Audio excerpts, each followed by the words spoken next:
Chapter 79. I think that the surrounding things are all its nourishment. Luo Nan pointed at the surrounding squirming and giggling human bodies. The human-faced arachnid really did have a special fondness for these negative emotions and desires. He hesitated for a moment before continuing to speak.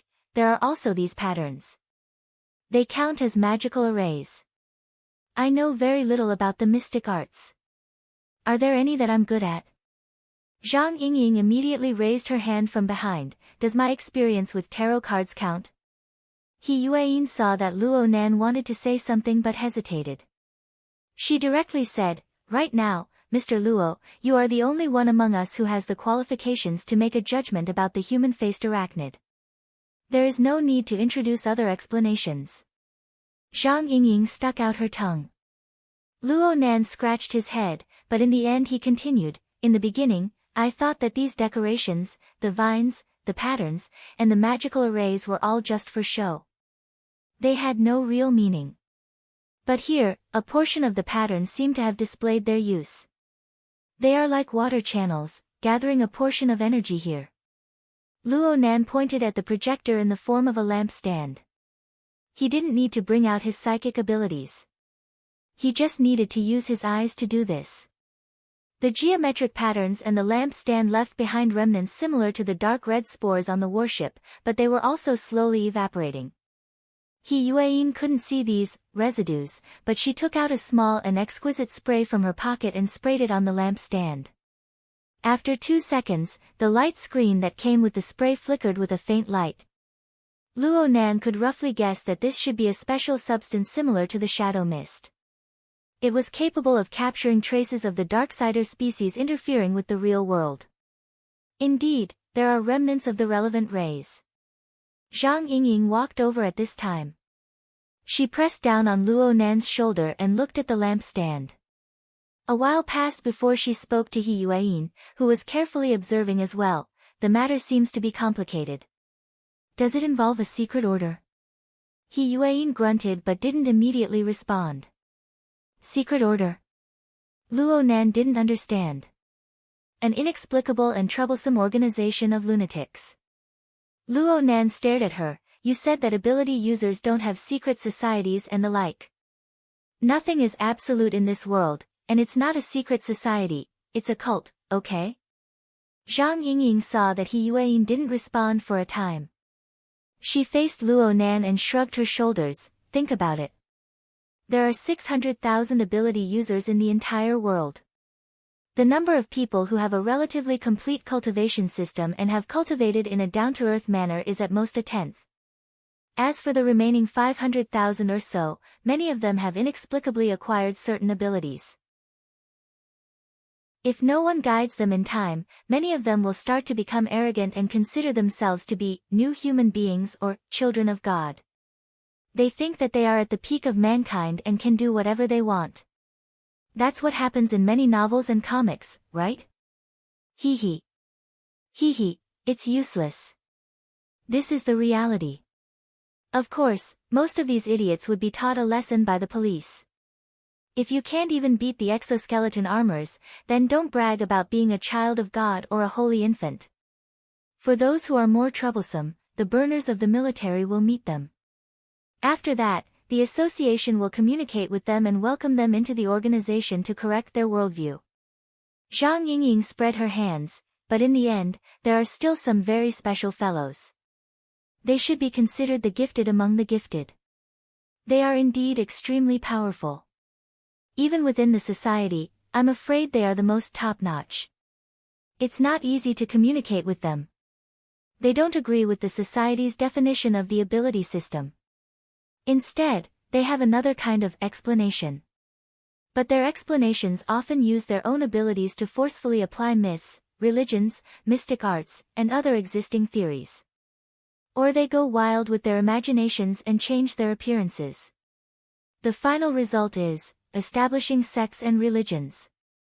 There are many secret sections. These people want to put their exotic theories into practice in the world. They want to verify the holes in their imaginations. That's how they establish themselves. The problem is that they themselves are very powerful, but their related theories are very preposterous. If you cultivate according to their theories, most people will die very miserably. But there's no other way. Magical powers are more awesome than 10,000 sentences of truth. There are still large batches of people who join these sections. They offer their everything and are extremely devout. The government has a huge headache over these things. Of course, the society has a huge headache as well. Luo Nan heard the hidden meaning in her words. In other words, the society can't do anything about them.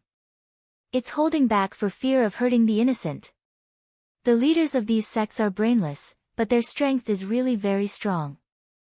Plus, these sects are deeply rooted in the cities. With the current population density, it would be better to just drop a nuclear bomb in the center of the city if they really were to turn hostile.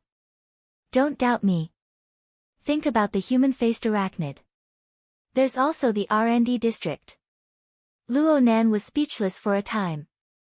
He was a bit spellbound.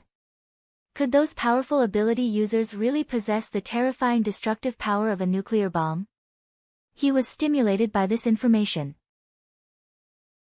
After coming back to his senses, he simply poured out the series of questions he had been suppressing at the bottom of his heart. Then how does the society define the ability system? In the end, what counts as an awakened? And what level am I at right now? Zhang Yingying's mouth and tongue were already parched from explaining the secret order.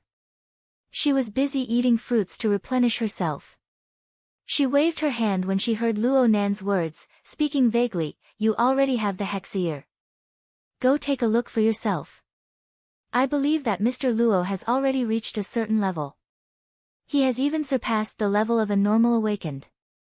However, he is severely biased towards a certain field." He Yueyin suddenly joined this topic and gave a relatively clear judgment.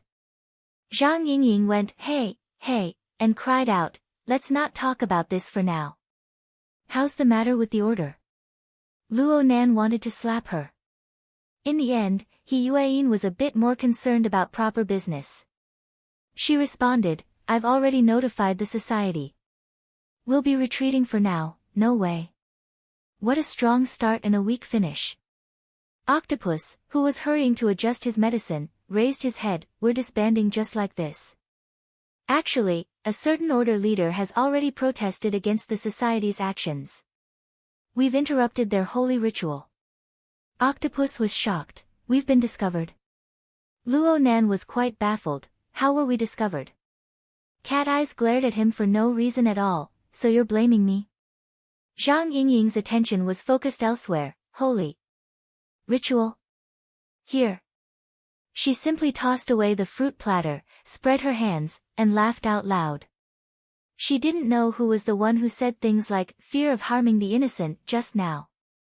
He Yueyin responded in the calmest manner towards the different reactions of the people in the room. There's no reasoning to speak with those order leaders. And the methods of the secret order really do exceed common sense. In any case, we're dealing with the human-faced arachnid, not the secret order. This operation is halted and we're retreating. I will compile all matters into a brief and submit it to the society. It will be sent to everyone's hands. The speech this time was conducted through the psychic wave network. Immediately, the encrypted channel was filled with sighs and strange cries. Zhang Yingying raised her eyebrows. "This order leader has jumped quite high. Are you sure they aren't colluding with the human-faced arachnid or something? What's their name? Show us." He Yueyin didn't say anything. She just tilted her head and indicated for Zhang Yingying to look at the center of the room. There was a projection device in the shape of a lamp stand. It was unknown when, but the burning pink glow of the lamp stand had already disappeared. Instead, a new image appeared on the two sides of the edge. There were two sets of thin chains hanging down, each pulling a flat plate. One plate was black and the other was white. They were symmetrical and hung motionless in the air, forming the classic form of a scale. At this moment, Zhang Yingying grinned. She wanted to say something, but she didn't open her mouth in the end. Instead, Octopus let out a low cry. Chapter 80. Luo Nan looked at the group of people who were either shocked or had serious expressions. This time, Luo Nan didn't ask any more questions. He directly searched the hexaear for an answer. Through a mental search, the standard answer quickly jumped out: the Order of Justice was one of the 3 world-level secret orders. It was also the only secret order known to the world that worshipped a holy object. It didn't have a clear inclination towards worshipping a personified god. The highest leader of the order was called the First Oblatum. The holy object of the order was called the Scales of Truth. Its basic teachings were extremely vague. There were only a few words: the fairness of the world, the justice of truth. Within the order, they were passionate about sacrificial rituals. They were known to use a fair exchange to realize the balance of the world. Truthfully speaking, Luo Nan didn't understand half of it, even though he had seen some introductions. There were some conceptual things that needed to be understood individually. At this time, He Yueyin officially issued the order to retreat. After coming out of the private room, the temporary team had disbanded. He Yueyin was still extremely strict. She informed every member that they shouldn't linger near Sky Capital Water Village until the society came up with a new opinion. It was best not to act alone. Although the human-faced arachnid had been heavily injured by her format of fire and it might not be able to launch its next wave of attacks in a short amount of time, ability users who were alone were clearly the best tonic for it. "Oh my, I'm in such a sorry state." Bamboo Pole let out a sigh and said, "Good night, everyone," before logging off. The other avatars in the encrypted communications channel disappeared one after the other. Luo Nan took the initiative to call out to Octopus. He added this drug concoction expert as a friend, ready to ask for help at any time. At the same time, he sent a request to Crag Burst and Cat Eyes. Crag Burst was very straightforward and responded very quickly. But Cat Eyes snorted coldly and just left. Luo Nan shrugged. He could feel that Cat Eye's attitude towards him had become increasingly vile after they completed the psychic drawing together. "Hey, be careful. Cat Eyes holds a lot of grudges." Octopus had a pretty good impression of Luo Nan. He patted Luo Nan on the shoulder and left with Crag Burst. Luo Nan felt quite innocent. What did he do to Cat Eyes? The initial backlash was caused by Cat Eyes using her ability to spy on his psychic process, summoning the heavily chained crow to counterattack. Or could it be said that the psychic senses of an awakened made her feel that a piece of her information had been dug out? "You must have been too rough." Zhang Yingying giggled as she patted his back. Don't be fooled by Cat Eyes' flirtatious appearance. In fact, I've never seen her have a boyfriend since she joined the guild. Maybe she's a reserved old virgin. Was this a joke a woman should make? Luo Nan was disinclined to pay attention. It was He Yueyin who turned around and unexpectedly joined the conversation. "Mr. Luo, regarding the matter of Cat Eyes, your previous etiquette was a bit inappropriate." In the process of creating the psychic diagram, Mr. Luo should have probed and used Cat Eyes' memories and subconscious. In a certain sense, this constitutes an infringement on her free will. Of course, Mr. Luo must have done it unintentionally, but it would be better to apologize afterwards. Luo Nan went, a bit embarrassed. He Yueyin continued to supplement his general knowledge in this area. As a spiritually strengthened ability user and psychic, Sir Luo will definitely encounter similar problems in the future. However, you just need to remember one thing: ability users are extremely sensitive to the free will, so prior communication and subsequent explanations are extremely necessary. Naturally, Luo Nan humbly accepted the teachings. At this moment, he thought of the evaluation that was interrupted by Zhang Yingying. It seemed that if he didn't clarify the situation now, he wouldn't have a chance today. "Sister He, you said I'm seriously biased." He Yueyin also thought of this matter. After a moment of silence, she said, "If I were to evaluate Mr. Luo's ability on the mental plane, I would look at it from the effects of dealing with the human-faced arachnid. I will give you a C+, or even a B-. However, your body can only be an F, nothing more." Zhang Yingying laughed and said, It can't be any less. Any less and I'll be a cripple. The corner of Luo Nan's mouth twitched. His body shouldn't be at this level. He had been training for many years. His toughness and agility should be above average. He Yueyin coldly shot a glance at Zhang Yingying and solemnly said, the consequences of a serious imbalance between the mind and the body are 100 times more serious than being crippled. Be it the military or quantum holdings, there were countless bloody examples. The reason why I'm doing this is that I hope Mr. Luo can take this seriously. Zhang Yingying was unable to continue laughing. Luo Nan was also speechless. Since Mr. Luo mentioned the format before, let's talk about the format. I can understand the meaning of the format that Mr. Luo spoke of. It's different from the archetype format that I'm used to. It should pay more attention to individual characteristics. Is this right? Luo Nan thought for a moment and reluctantly nodded his head. He Yueyin focused her gaze on Luo Nan. If you view the format as a type of building, artists can erect skyscrapers with toothpicks. Designers can complete a complete set of blueprints on the computer. But those are just models. They are just data.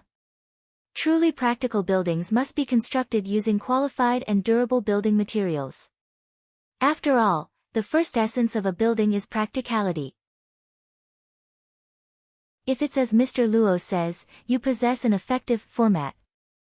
Then please choose the most suitable building materials for you and complete this building in a solid manner. This involves a complete transformation of your body's composition and mental willpower. It's absolutely not just visualization on the mental plane. If it's just data, then it's a bit better. But if it's an exquisite yet fragile piece of toothpick art that exists in the real world, it would collapse with a single breath. It would be meaningless. Aha! A toothpick-type man. Zhang Yingying clapped her hands in laughter. She didn't mind sprinkling salt on Luo Nan's wounds in the slightest. Who knew that He Yueyin would change her target in the next moment, Miss Zhang? I know that you don't have any ill intentions towards Mr. Luo. But for a newcomer like him, your habitual jokes or exaggerated expressions are very easy to mislead. Just like with regards to the issue of secret orders, even though I don't like the way secret orders do things, I know that every secret order on record has a leader with an ability value of A. In the Society's 3 levels of ability system, Awakened, Engineer, and Extraordinary, they are at the top. They are powerhouses that stand at the peak of the world, and they also possess outstanding intelligence. They are absolutely not the powerful madmen that you speak of. You have a plan in mind, but it's very easy for you to cause Mr. Luo to misunderstand and form a wrong impression. For a psychic, this kind of wrong impression is very likely to be fatal. Zhang Yingying choked for a moment. Soon her eyebrows jumped up. She had made a mistake in her previous actions and received He Yueyin's criticism. She had nothing to say. But right now, even her usual way of doing things had been reprimanded to the point of being useless. He Yueyin, you really think too highly of yourself. Luo Nan felt that the atmosphere between the two was extremely tense, but it was all related to him. He felt a bit awkward for a time.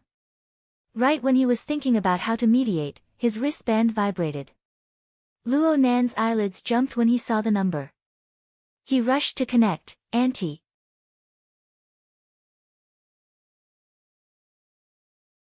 Chapter 81. I'm still upstairs. Luo Nan was unable to mediate the conflict between the two ladies. He took 2 steps forward and responded in a low voice. There was no doubt that his aunt was waiting somewhere nearby, waiting for the cold dinner to end. Luo Nan didn't feel the slightest bit surprised at this sort of stalking behavior. His aunt had this sort of temperament. She was determined to bring him home tonight. She wouldn't give Luo Nan any reason to refuse. If it were a few days ago, Luo Nan would have done everything possible to escape his aunt's evil clutches. But right now, his drug production was in a state of shortage. There was nothing to do even if he returned to Blue Bay Community. His thoughts of refusing weren't that firm. Luo Nan resisted a few more times, but in the end, he threw in the towel and admitted defeat. I'm with a friend right now. I'll be down soon. Where are you, Aunt? I'll come find you in a bit. Admitting defeat to his aunt wasn't a big deal, but Luo Nan still had some reservations. The effects of the withdrawal reaction couldn't be ignored. Suddenly cutting off the drug supply could very well lead to some abnormal changes in his nervous system. His formatting had just shown results. What should he do if it regressed because of this? Luo Nan looked at the friend list on the Hexayear and gained a bit of confidence. It seemed that he really did have an additional channel of choice after joining the society.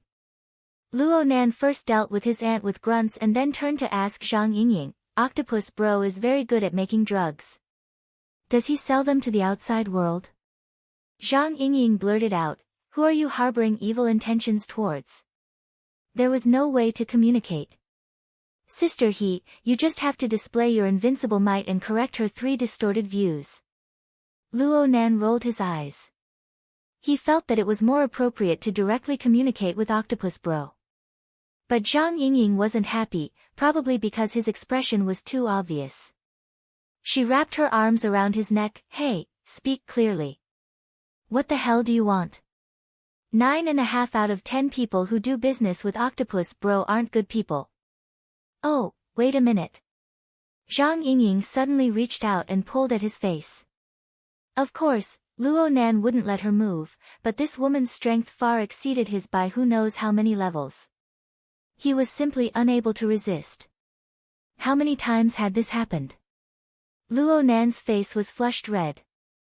He was unable to suppress his anger.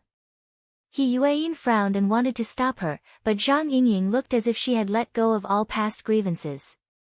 She called out to her, "Come, come, come. Let's take a look. I've always felt that the color of this kid's pupils was abnormal, as if he had taken too many drugs. Tell me, do you usually have this kind of bad habit?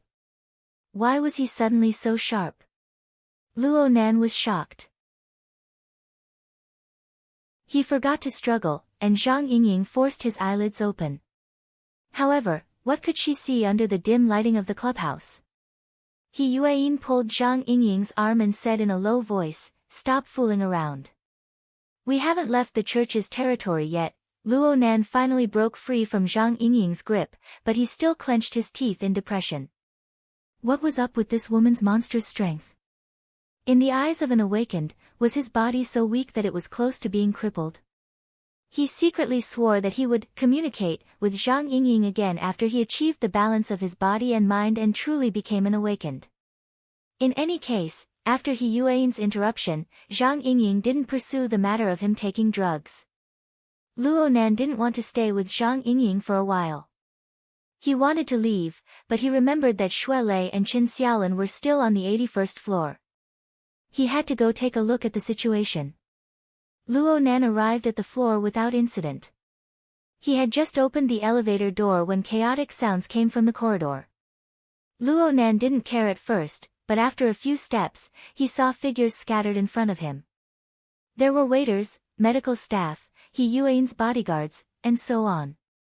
They were conversing outside the door. Xue Lei, who was supposed to be lying in the room, had his head lowered as he leaned against the wall. He looked very dejected. Luo Nan had a good impression of this student who had a straightforward personality and high martial strength. After fighting side by side, the feeling was different. He immediately walked over and asked probingly, "Lei, are you okay?" Xue Lei raised his head when he heard the voice. His eyes lit up when he saw Luo Nan. "Nanster, are you okay?" "Just now." Sigh. Xue Lei didn't know where to begin with a multitude of things. In the end, he could only wave his hand, unable to continue. "What happened?" He Yueyin asked the bodyguard in charge of taking care of the patients. The bodyguard had a bitter smile on his face as he explained the situation that had occurred. Of the 3 patients, Xue Lei had only been knocked unconscious by He Yueyin. He didn't have any injuries, so he woke up the earliest. He was easy to talk to and was easily pacified. Then he went to take care of his unconscious girlfriend until the doctor He Yueyin invited arrived. Black Wolf's spine was fractured, so he was carried away for surgery early on. Qin Xiaolin was treated on the spot. Chen Xiaolin was fine when she didn't wake up. But when she woke up and saw Shui Lei, her emotions were agitated. She was afraid. She was angry. She was sad. She chased Shui Lei out of the room. She even alarmed the waiters on the floor. She lost control of her emotions. Luo Nan immediately thought of the human-faced arachnid. Clearly, He Yueyin was thinking the same thing. The two looked at each other and headed into the room. He Yueyin blocked him and Zhang Yingying took his place. The smile on this girl's face was much fainter. Her body had a clear and sharp aura. She was clearly ready to go. But after entering the room, Luo Nan's eyes were filled with nothing abnormal. Chen Xiaolin was in deep sleep on the bed. Aside from being weak, there were no traces of the human-faced arachnid. The three people exchanged glances. They were all a bit stunned. The doctor was very dissatisfied with the three people who suddenly squeezed in. The patient has just been injected with a tranquilizer. She needs to rest. All unrelated people leave. He Yueyin confirmed with Luo Nan that the human-faced arachnid really didn't exist. Then she indicated to Luo Nan and Zhang Yingying to leave first. She stayed behind to talk with the doctor. He Yueyin walked out of the room after a few minutes. Luo Nan asked her, "What's going on?" Symptoms of stress. It's hard to understand facts that surpass one's common sense. Refusal to come into contact with facts, severe rejection, or selective forgetfulness. The members of the society often encounter these kinds of things. Zhang Yingying shrugged. I've long since suggested that the scope of common sense of ordinary people should be expanded in time to let them get used to accepting the existence of ability users. Humph humph. Mutants, those unscientific things, have been wreaking havoc for decades. Many people are still burying their heads in the sand. Luo Nan understood. So it turned out that Chen Xiaolin was unable to accept the sudden life and death battle between Shui Lei and the Black Wolf.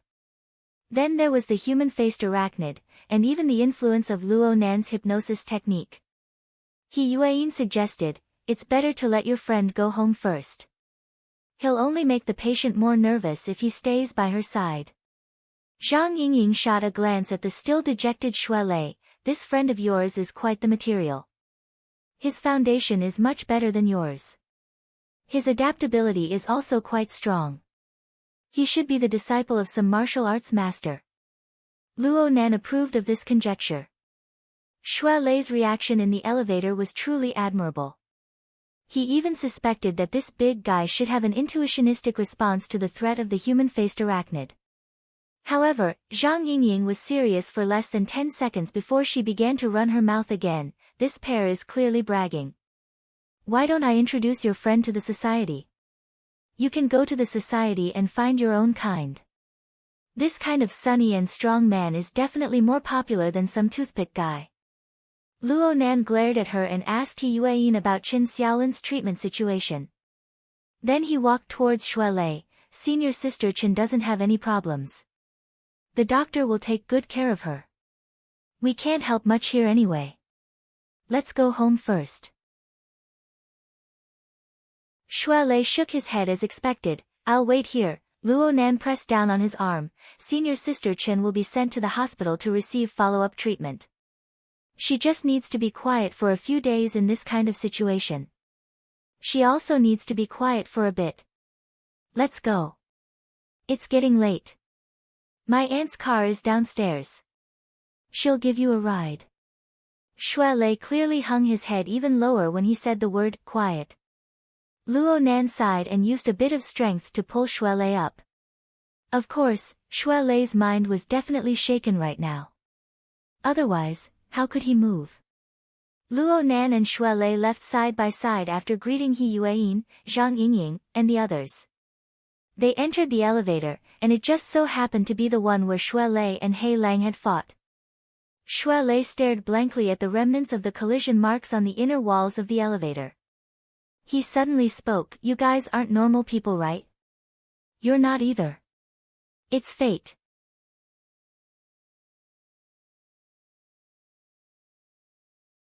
Chapter 82. Luo Nan's consciousness was like a pearl that had sunk into the cold depths of the sea. It was like a lonely star that hung in the dark void. Sometimes it sank into darkness, and sometimes it shone brightly. In the end, pure light and darkness determined their respective domains. All sorts of silhouettes and lines began to appear at the boundary between light and darkness. Pillows, bedside cabinets, table lamps, desk. From near to far, layer after layer expanded outwards. The simple concept and the familiar way of combining them formed a clearer meaning. Luo Nan made a judgment. He was in his own room, but he wasn't in the apartment in Blue Bay Community. Instead, he was on the east side of the second floor of his aunt's house. He had lived there for 5 years. Even more thoughts poured into his mind: gear, human-faced arachnid, explorers society. He Yuan, Zhang Yingying, Xie Junping, all sorts of images and clues interweaved to form a complete chain of cognition. Luo Nan finally found the node before he lost consciousness. The operation at Limestone Water Village pub had stopped. He sent Shui Lei home. Then he seemed to have fallen asleep in his aunt's car. Then, what time was it? Just as this thought stirred, the wristband on his wrist, the table lamp clock on the bedside cabinet, and the flexible e-ink screen within the notebook all lit up at the same time: 2:27 in the morning. Ha, ha. Luo Nan suddenly opened his eyes and sat up. But then his waist, thighs, and calves transmitted a feeling of tightness and soreness. His calves were as hard as iron and stone. They were cramping. Luo Nan sucked in a breath of cold air. He crossed his legs and kneaded them. It took a long time for him to recover. But his fingers and toes felt swollen and numb. His blood and energy were stagnant and blocked. His stomach and intestines were convulsing, making his throat feel a bit nauseous. This was, without a doubt, a withdrawal reaction. Such a situation was within Luo Nan's expectations. He composed himself and did his best to ignore it. The AI system sensed his continuous movements and confirmed that the owner of the room had woken up. The system had no intention of going back to sleep and automatically turned on the wall lights. Luo Nan turned his head to look all around. Various furnishings appeared in his field of vision. They were exactly the same as what he had sensed on the mental plane. Of course, the most important thing was that the current time was 2:29 p.m. Luo Nan's mental senses were clearly accurate without error when he was tormented by his drug withdrawal reaction.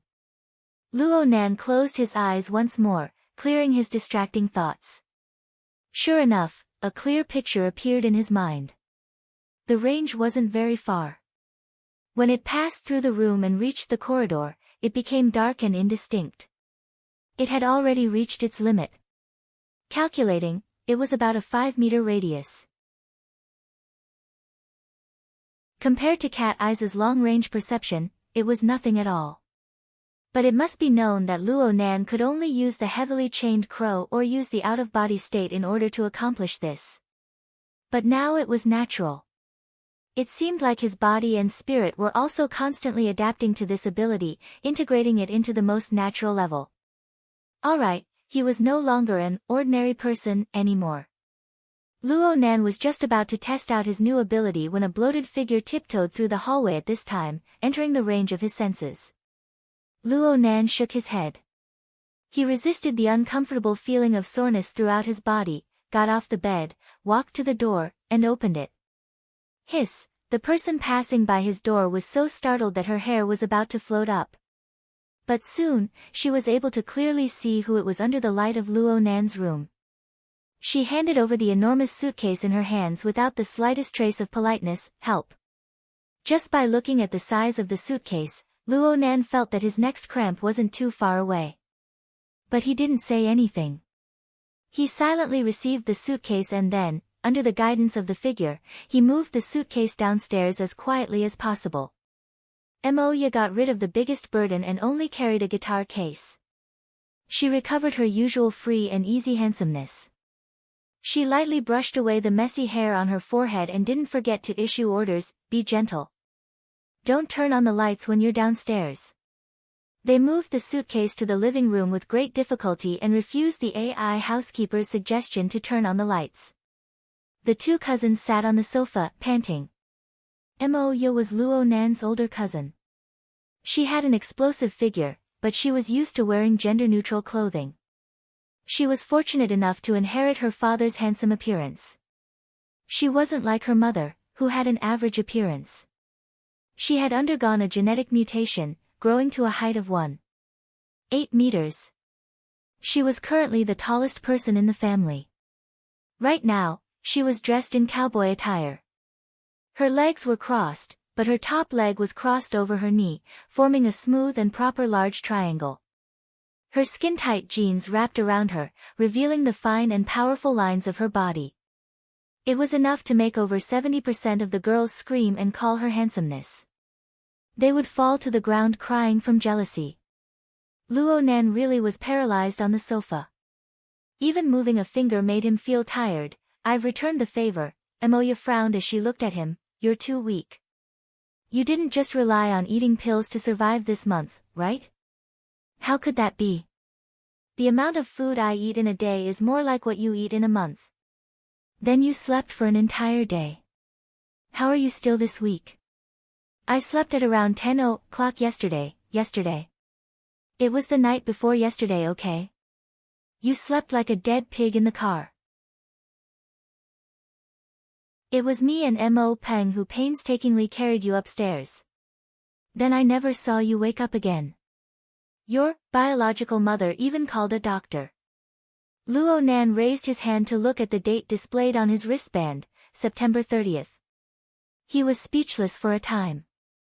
Luo Nan reckoned that it was due to his drug withdrawal reaction and the fact that he had been working day and night for the past 2 days. He didn't want to be entangled with this problem.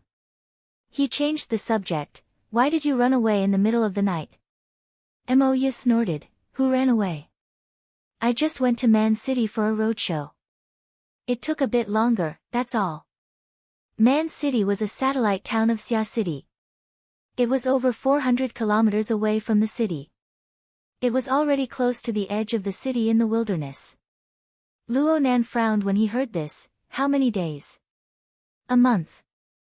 I have to participate in a music festival. My aunt will kill you, she'll be bored by the time I get back." Moya snorted disdainfully at this sort of threat. Moreover, it wasn't that easy for Luo Nan to change the topic. "Hey, you suddenly came home. Did they give up?" Clearly, Moya was talking about the matter of making medicine. She was the only one in the entire family who roughly knew what Luo Nan had been up to these past few years.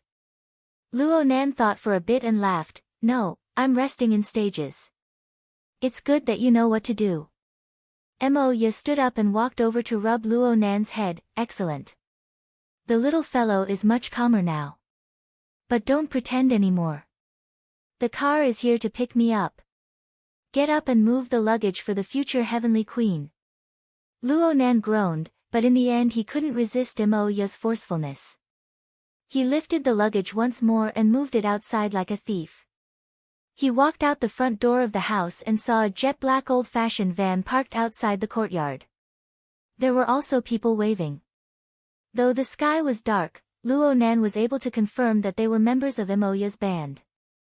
This group of people, with great difficulty, Luo Nan stuffed the enormous luggage into the van that was already filled with musical instruments and people. Moya could probably only sit on her own luggage. But Moya didn't mind this at all. She gave Luo Nan a hug very straightforwardly. "Do your best, bro. You can do it. Do your best too. Great heavenly queen." The old-fashioned van's lights turned on and it gradually drove out of the community. Luo Nan sent Moya off with his gaze, continuing to work hard for her dream.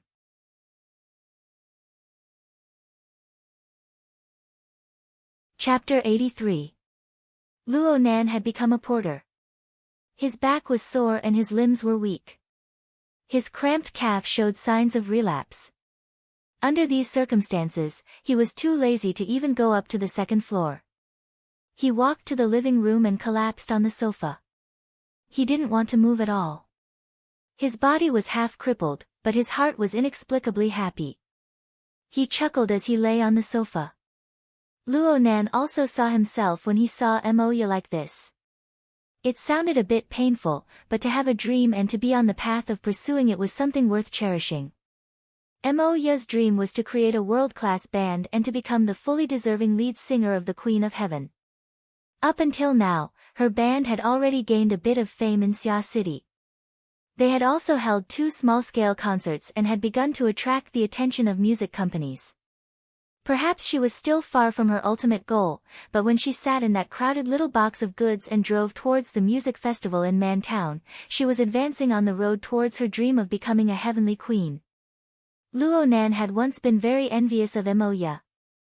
They were both chasing after their dreams, but he spent 5 years of time without seeing any substantial progress.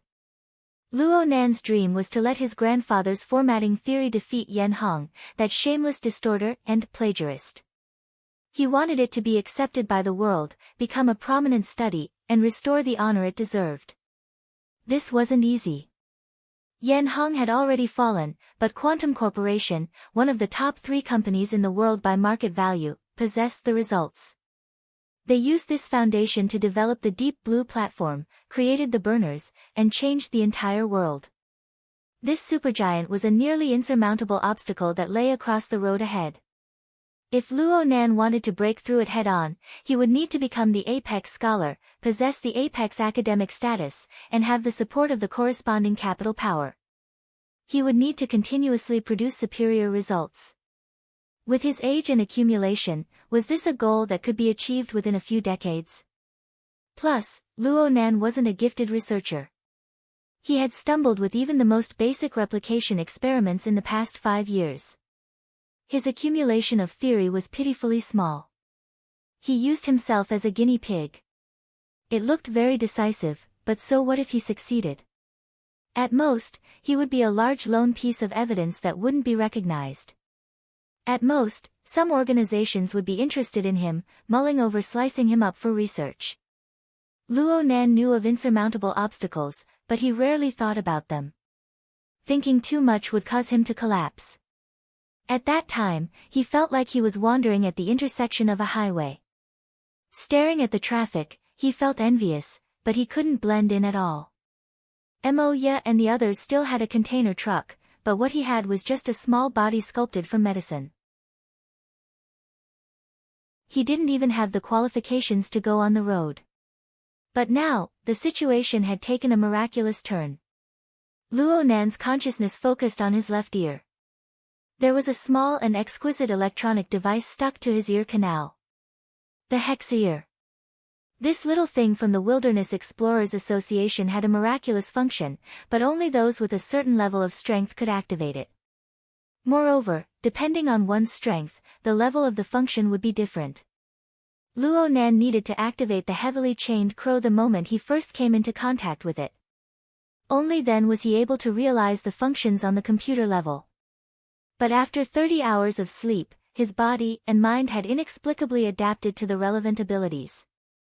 At this moment, he only needed to slightly concentrate his mind, and he had already triggered the function of the hex ear and successfully connected to the psychic wave network. The interface of his retina opened, and he entered the homepage that seemed to be in the wilderness. Luo Nan wasn't unfamiliar with these kinds of changes. Back when he constructed the container format, he obtained the 2 abilities of Glutton King and Hypnotist. At first, he needed a high degree of concentration to be able to activate them. But not long after, the activation of these 2 abilities became natural. He didn't need to make any deliberate movements at all. They completely merged into his flesh and blood genes. Yes, it seemed that he had transformed his active skills into passive skills. He carried a halo with him, and he practically didn't need to consume any mana. Of course, concentration and energy were still indispensable in order to activate the deeper applications. This point was quite interesting, but it wasn't the main focus of Luo Nan's attention right now. He immediately received a notification when he logged onto the Society's homepage. Among them were messages from He Yueyin and Zhang Yingying. There were also 2 emails from the Society's channels. Zhang Yingying's message looked like it was purely to chat with him. She stopped after discovering that he hadn't come online all this time. Yuan told him to reply as soon as he got online. She reminded him to receive the briefing from the Society's channels. Inside was an evaluation of the operation at the Limestone Water Village pub on the night of the 28th. Luo Nan looked at the time. It was the middle of the night. How could he disturb someone's sweet dreams at this time? He wasn't in a hurry to contact Yuan. Instead, he first checked the 2 emails from the Society. One of them was an official confirmation letter welcoming him into the professional society. The other was the briefing that Yuan had brought up. He first opened the confirmation letter. There were stylized words inside. It was an expression of welcome for Luo Nan to join the Wilderness Explorers Society. The contents were probably the same for every new member of the society. The only difference was the basic personal information feedback form submitted at the time of registration. Some items required the society to confirm and adjust them.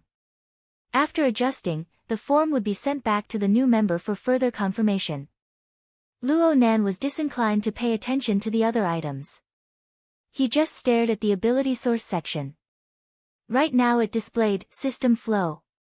Luo Nan subconsciously shook his arm. But then he discovered that there was a special asterisk marking behind this item. When he shifted his consciousness over, a piece of information appeared: this item is currently in doubt. It is recommended that the new member contact the Society's cultivation department to undergo the relevant cultivation system evaluation and registration work. If the conditions are met, the new member can obtain the qualifications to teach.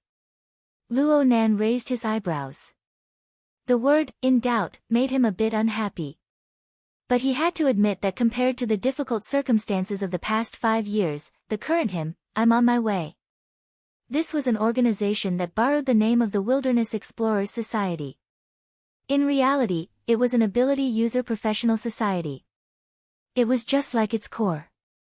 What it valued was ability and effectiveness. Just like Luo Nan's identity as a psychic and the corresponding treatment. As long as he used irrefutable facts to prove his worth, he would naturally become the core of the society's tactics. He would also easily erase the doubts of those arrogant and unruly fellows. After all, in the domain of ability users, the strong and the weak, the high and the low were all placed on the surface. They were direct and straightforward. Academics? Status? Capital? At least Luo Nan had yet to see the influence of these factors up until now. And these were the most difficult obstacles for him to overcome. In this way, he just needed to use reality to prove himself.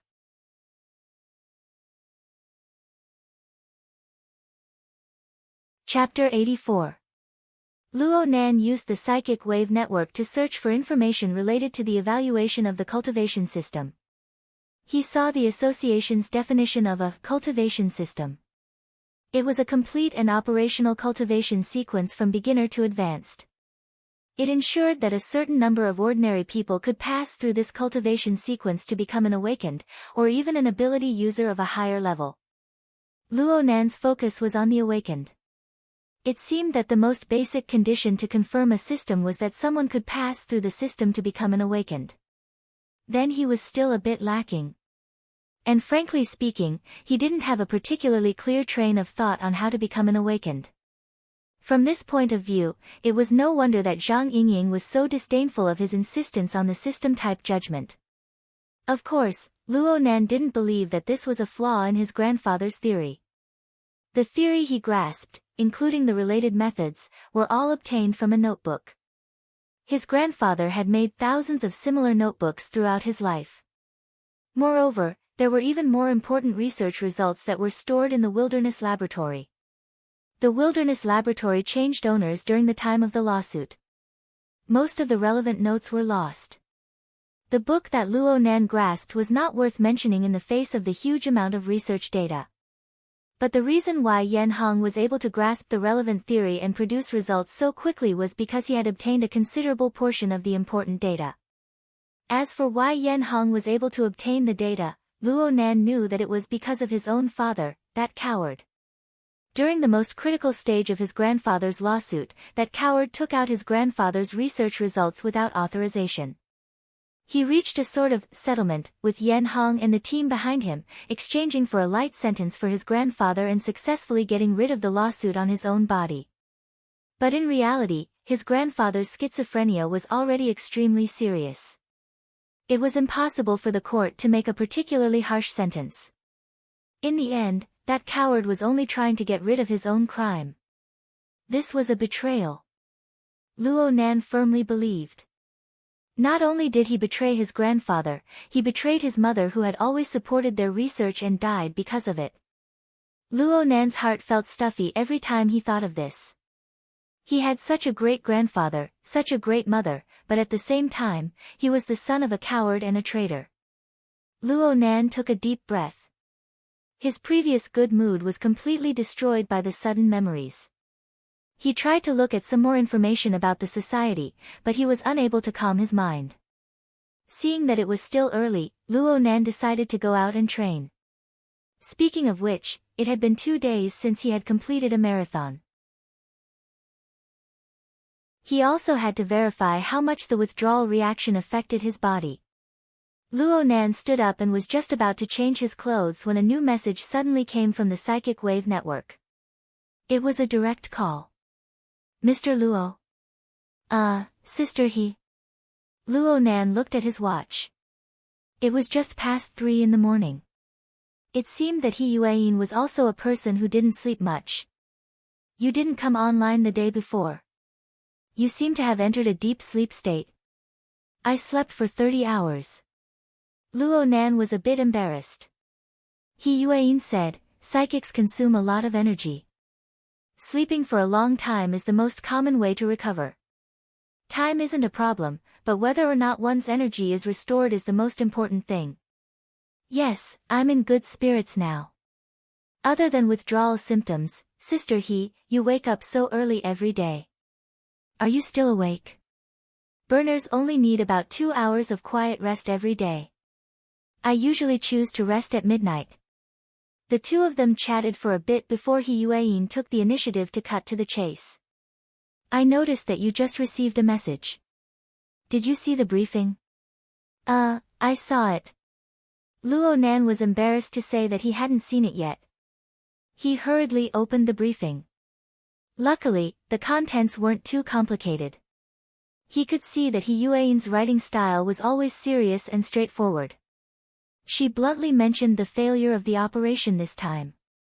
She criticized the society's intelligence gathering, the cooperative tactics of the participants, and so on. She didn't hide anything because it was an official document for the society. He Yueyin had already mentioned a lot of the contents during the operation on the 28th, Luo Nan picked the more unfamiliar contents to read. He read 10 lines at a glance and more or less understood the relevant contents. He Yueyin's voice continued to transmit over. The society has already approved of this briefing and has issued an evaluation for the participants of the operation. Mr. Luo, you are the only B-. According to the relevant provisions of the society, you will receive a certain amount of honor points. Luo Nan rushed to look at the society's evaluation at the very bottom of the briefing. The contents regarding him were, a new member of the society. He used a keen and calm attitude to complete his debut. He made a human-faced arachnid unable to hide and displayed his role as a cornerstone. If he had been a commander and not a bait, his performance would have been even more perfect. There was a +4 symbol below the evaluation. This meant that his honor points had increased by 4 points. As for the others, He Yueyin had the highest score of 3 points. She had obtained a C+ evaluation. It could be considered that she did not fail. Her merits and demerits offset each other. The rest had a string of 1s. There were even 0s. The unlucky Black Wolf was one of them. The other was Black Beetle, who had left the team midway.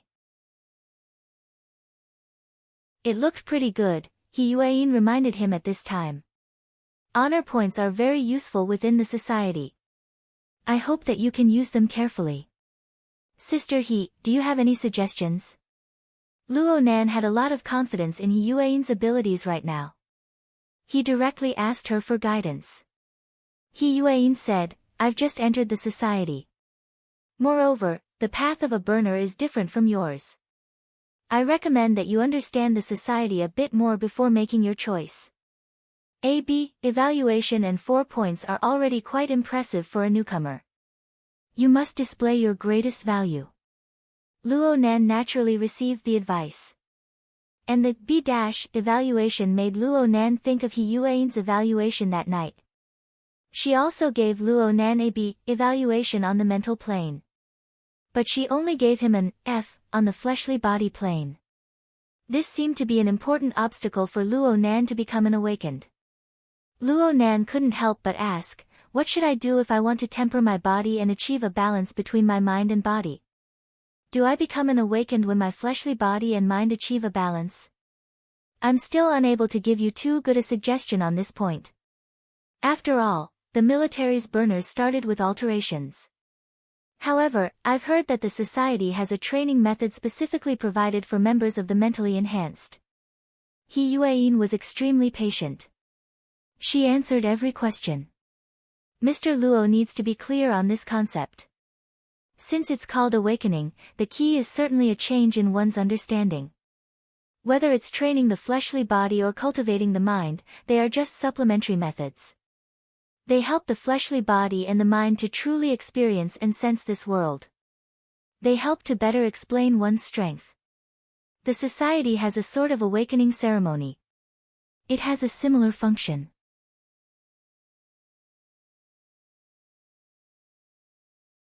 Chapter 85.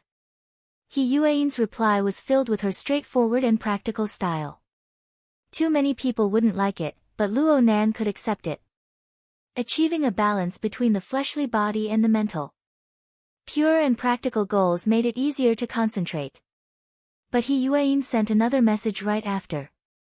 It was a form with the words, "Hexier Emergency Function Training Plan," written on it. Hexier. Luo Nan was stupefied for a moment before he remembered that He Yuan had mentioned this line that night. Now even the plan was laid out. There's no need. It wasn't just that he was afraid of trouble. After 30 hours of sleep, his adaptability to his new ability gave Luo Nan quite a bit of confidence.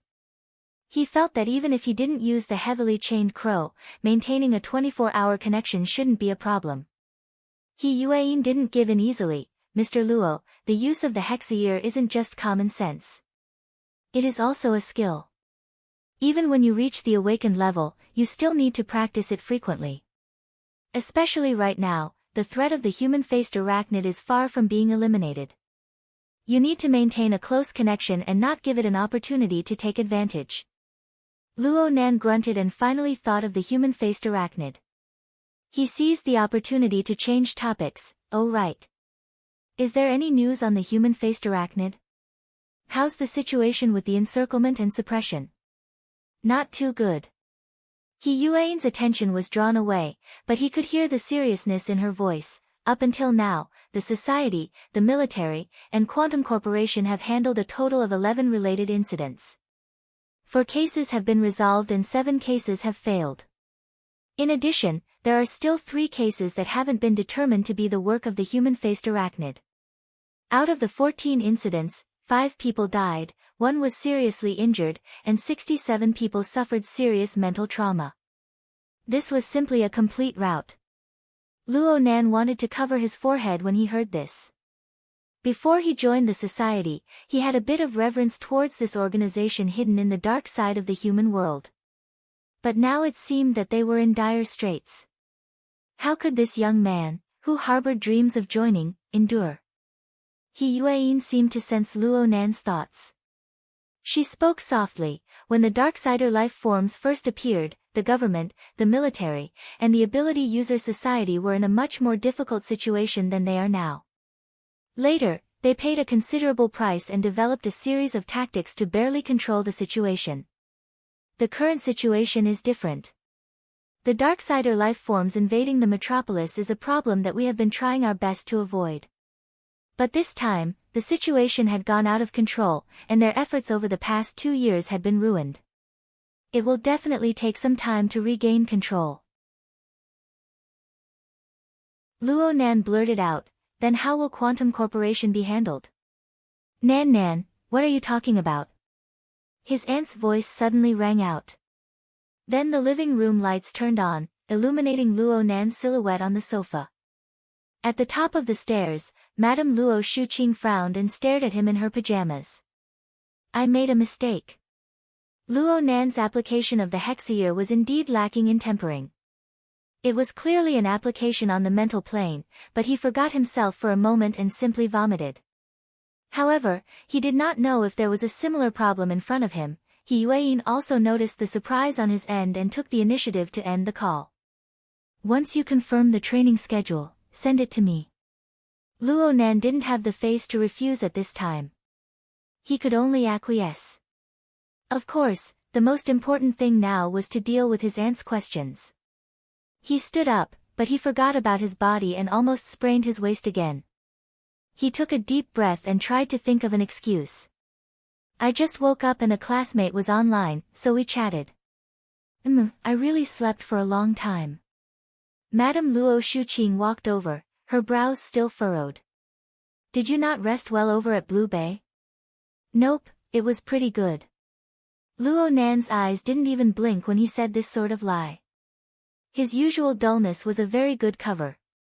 However, Madame Luo Shuqing was far too familiar with him. You don't sleep even after midnight. You live by yourself. How can you handle it? Luo Nan knew that he couldn't continue being entangled. He lowered his head to look for his shoes. Aunt, it's too early. You should go sleep a bit more. I can't sleep anymore. I might as well go exercise. Who goes for a 3:00 run? Madame Luo Shuqing coldly stabbed at him. She then sat on the sofa and patted the spot next to her. I'm already this old. I can't sleep anymore. Come, accompany me for a chat. Come on. I wanted to ask you. Do you have any fixed social circles at school? Your friend from that day was called Shuelei, right? He looks like a kind and honest person. Luo Nan knew that he could no longer escape. He could only sigh to himself and obediently return to endure a new round of torture. A full 2 hours passed, and Luo Nan chatted with his aunt from 3 to 5. Finally, Luo Nan obtained permission to go for a morning jog. It was as if he had been granted amnesty. He used the fastest speed to change into his clothes and shoes, and he left the house without looking back. It wasn't that he wasn't filial. It was just that as time passed, there was a risk that Mo Ye would be exposed for leaving home in the middle of the night. Usually, Mo Ye would wake up to practice her voice at this time. It was better to get away from this troublesome place. Luo Nan calculated the time until it was almost 8:00. He reckoned that the first round of the battle between mother and daughter had already ended. Only then did he turn around and return home. He hadn't had much time to train in the outside world for 3 hours. His body was in a terrible state due to the withdrawal symptoms, and he couldn't withstand too much energy consumption. Luo Nan found a park to properly familiarize himself with the prison format, the heavily chained crow, the wraith sign, and various other elements. He wanted to see what sort of changes would occur to his body after the adaptation period. He didn't gain anything in the past 3 hours, but when he returned home, he was greeted with his aunt's anger as expected. Luo Nan. Look at what you've done. As an accomplice, it was impossible to hide this sort of thing. The AI system would faithfully provide all of the surveillance footage for his aunt to choose and appraise. Luo Nan knew that he didn't need to explain anything at this time. He just needed to lower his head and take the scolding. In any case, it would be mealtime soon. Dinner's ready. Cool down. First fill your stomach. Over at the dining room, his uncle, Mo Haihang, sat down first. He scooped a bowl of porridge and side dishes for himself. He drank it unhurriedly, tasted a few mouthfuls, and nodded. Today's millet is quite sticky. Next time, I'll buy this one, Mo Haihang. His aunt's firepower shifted in an instant. However, his uncle remained calm and collected. Since you know where she is and where she's going, how could you lose her? Just endure it for now. You can scold her when you get back. If it were anyone else, such an exaggerated statement might just be the fuse for a family war. However, his uncle was one of the few people who had the qualifications to say such things. As a senior technical member of the SCA, Mo Haihang had already worked in this authority department known as the Social Credit Administration for nearly 20 years. In this modern society where credit had completely replaced the function of currency, the SCA was the witness and administrator of all credit.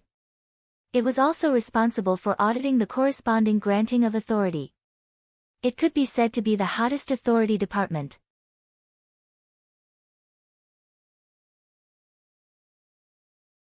Chapter 86. Luo Shuqing didn't say much about her husband's stubbornness. She just sneered, "Is this something that can't be thrown away? Your arrogant and willful daughter."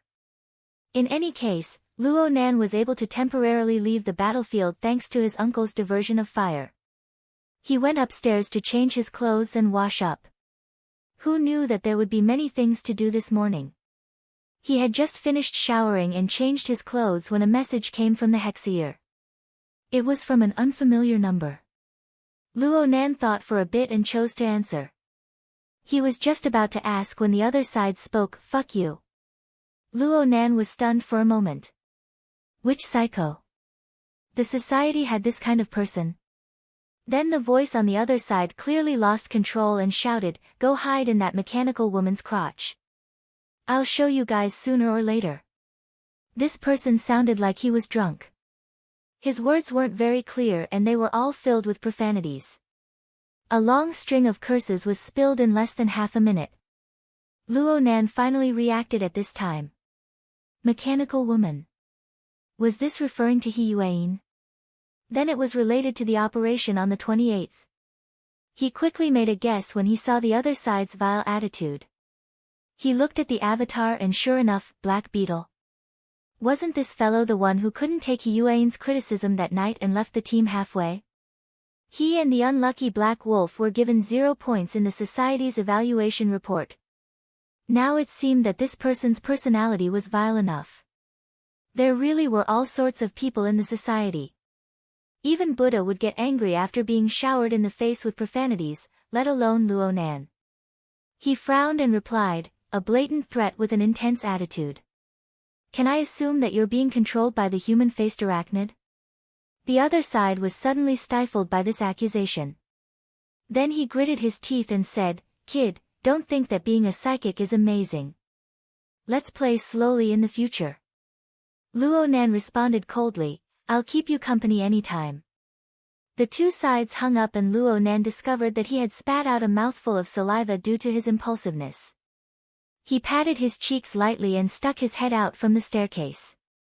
It was very quiet downstairs. The husband and wife were still looking at each other. It seemed that his aunt's anger had yet to dissipate. He let out a breath of relief and walked down the stairs. Uncle and aunt turned their faces in unison when they saw Luo Nan come down. Uncle indicated for Luo Nan to sit down. "Come, eat. The millet porridge is nice to drink while it's hot." Mo Haihang had been working in the government for many years. Although he was not tall, he had a serious expression and was usually taciturn. He did not look friendly. But in fact, at home, he was the standard cook. As long as they were at home, he would take care of all 3 meals from morning till night. It wasn't that he was henpecked or anything like that. It was just that his aunt's culinary skills had been the same for decades. He really didn't dare to compliment her. As for her 2 children, Mo Ye had perfectly inherited her aunt's powerful talent and unparalleled culinary skills. Although she dared to cook, no one dared to eat it. There was also Mo Peng, Luo Nan's older cousin of the same age. It wasn't even 10 o'clock on a weekend morning. How was it possible for him to get up? The family ate breakfast together, and they didn't even bother to call him. It was probably because of Mo Ya's extremely serious behavior of running away from home that the atmosphere at the dining table had been low for a long time. Uncle had seen this kind of situation many times, so he calmly ate his porridge and watched the news. Luo Nan wasn't in a good mood to talk, so he just kept his head down and ate. His appetite was there. Plain porridge and side dishes were certainly not enough to satisfy him. Uncle had considered this point when he cooked. Beef was paired with nutritional supplements, and he was guaranteed to eat until he was full. It was reasonable to say that this was a very normal breakfast for the Mo family, even though it had been a month since the incident. But Luo Nan felt a bit strange today. It was because his mental senses were spread out at all times. Even if he lowered his head, he could still see his aunt and uncle exchanging glances. It seemed to be a bit too frequent. Was it like this in the past? Or was his mental state too sensitive today? Seeing that he was more or less done eating, his aunt suddenly opened her mouth. "You, Luo Nan." "Aunt?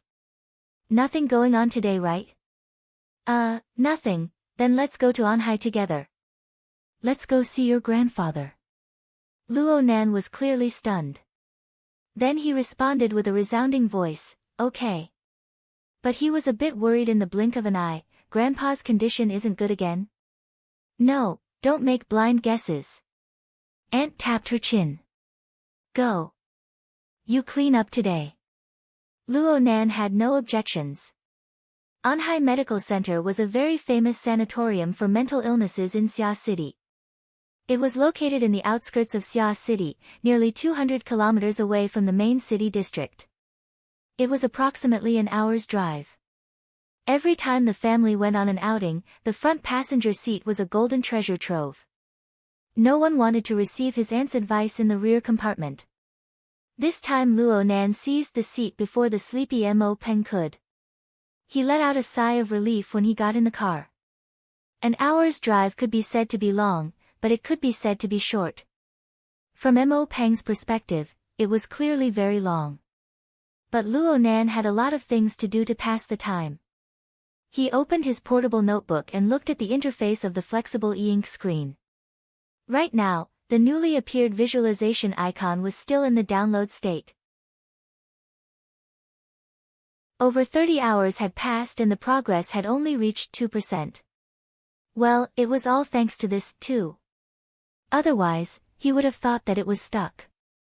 Luo Nan was unable to estimate just how much information he had dug out from the body of the human-faced arachnid.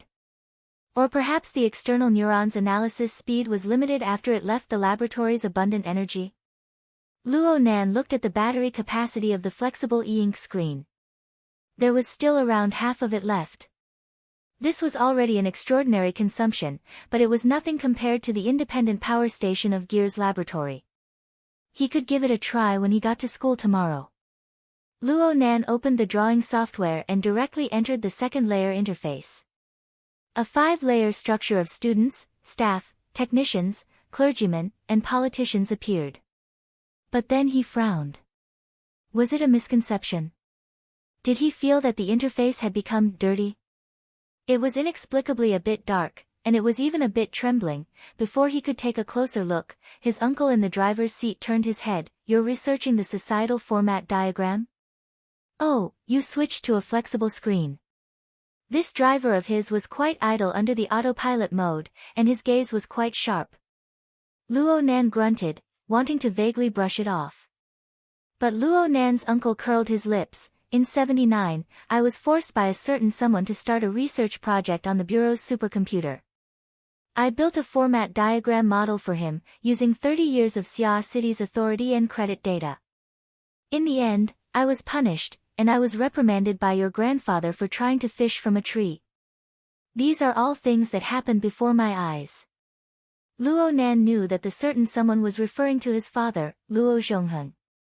It seemed that Luo Nan's uncle and his father had a pretty good relationship. These past few years, Luo Nan had always been trying to correct Luo Nan's impression of his father. But it was useless to say these things. Luo Nan would never forgive a coward who used his grandfather's blood, sweat, and tears to exchange for freedom, then disappeared without a trace. He grunted in response, not wanting to say anything. In the back, Mo Peng saw his old man open his mouth and discovered a good opportunity to break free from his mother's low-pressure domain. He slid his seat forward and forcefully inserted himself.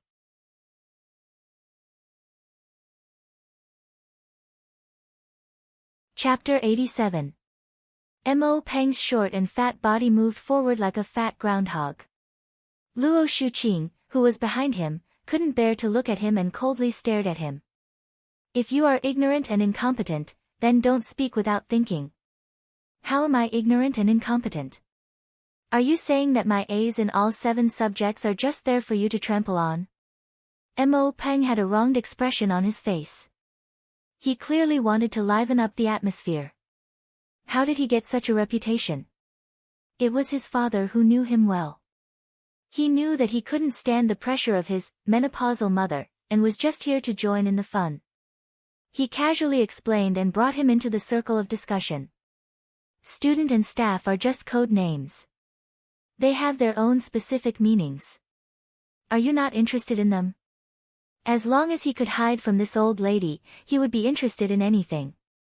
Mo Peng was thick-skinned. He chuckled and said, "Isn't there one now? Back then, you chased after me and wanted to instill this thing in me. Now that the seed has sprouted." He snatched the notebook from Luo Nan's hands as he spoke. He saw the flexible e-ink screen interface and was stunned. What effect is this? It looks like I'm soaking in water. Mo Peng's description was extremely apartment. Right now, the second layer of the drawing software's interface seemed to be submerged in muddy river water. The 5-story tower structure that was close to the diagram of Maslow's hierarchy of needs was practically completely submerged in the water. It looked as if there was a layer of dusky membrane separating it from the rest of the cards. The sketches that Luo Nan had created were even more blurry and indistinct.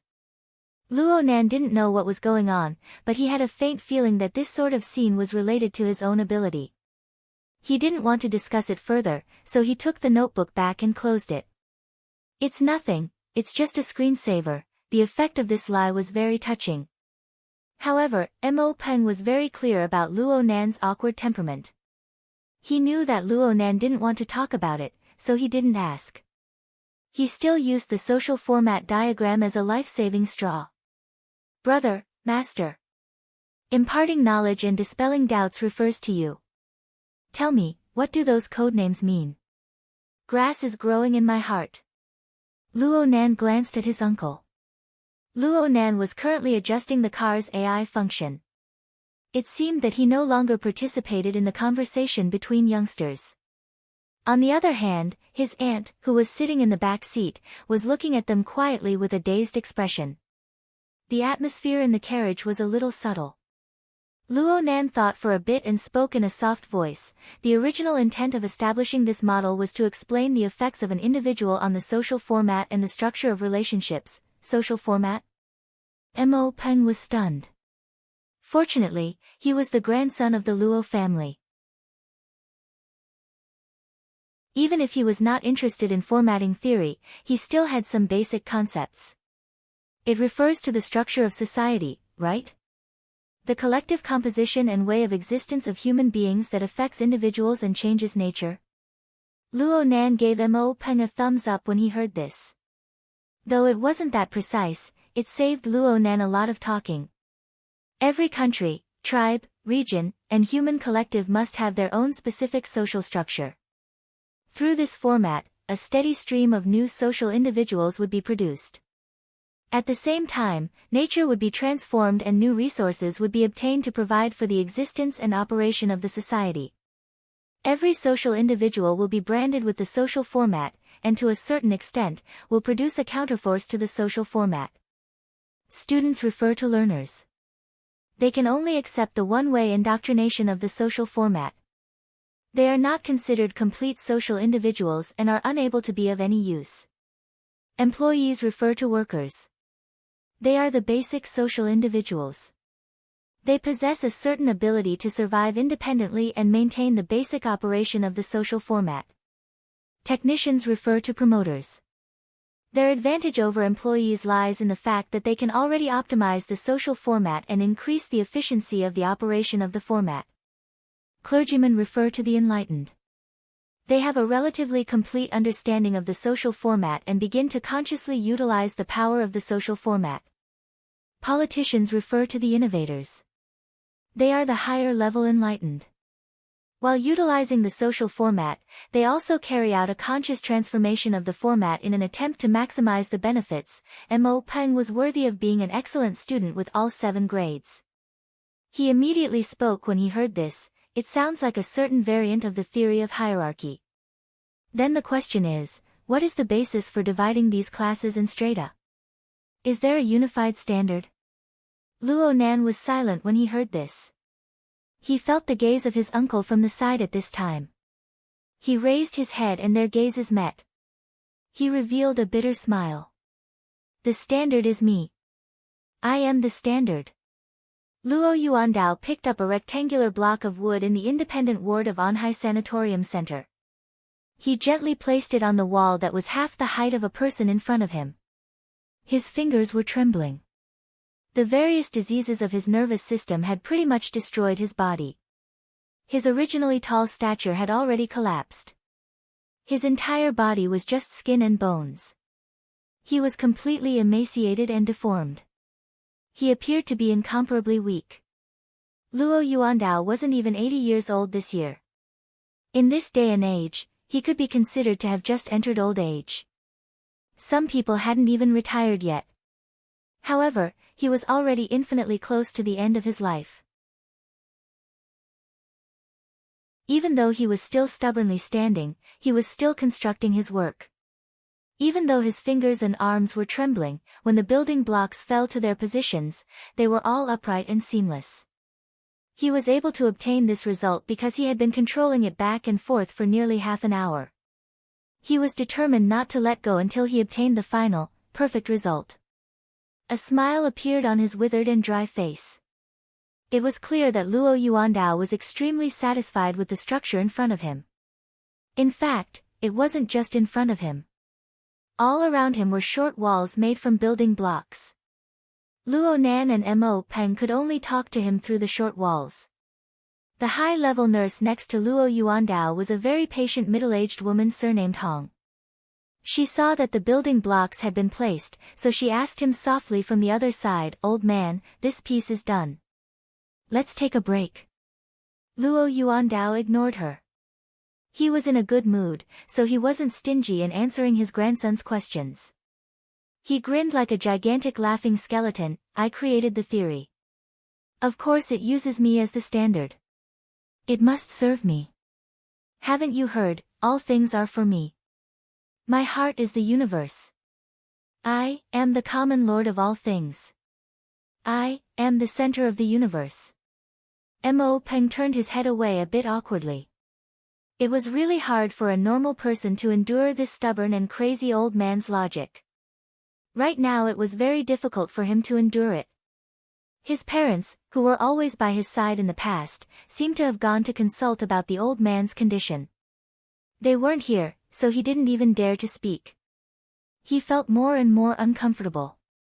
However, what made Mo Peng feel even more uncomfortable was that his cousin, who was standing next to him, seemed to be very engrossed. He was even a bit fanatical.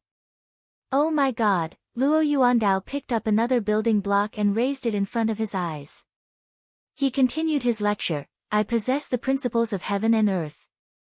I can bestow the roots of all things. Just like this block of wood. It can be square, but it can also be round. Square and round are nothing more than external appearances. I can even change its internal root nature. What's so special about its external appearance? I used it to construct this temple. This is my domain. If I want it to be square, then it will be square. If I want it to be round, then it will be round." The building block fell as he spoke. But this time, he was too excited from speaking. He didn't place it in the right place, so it fell all of a sudden. Luo Yuandao reached out his hand to grab it by reflex. His weak body couldn't maintain its balance and he fell straight forward.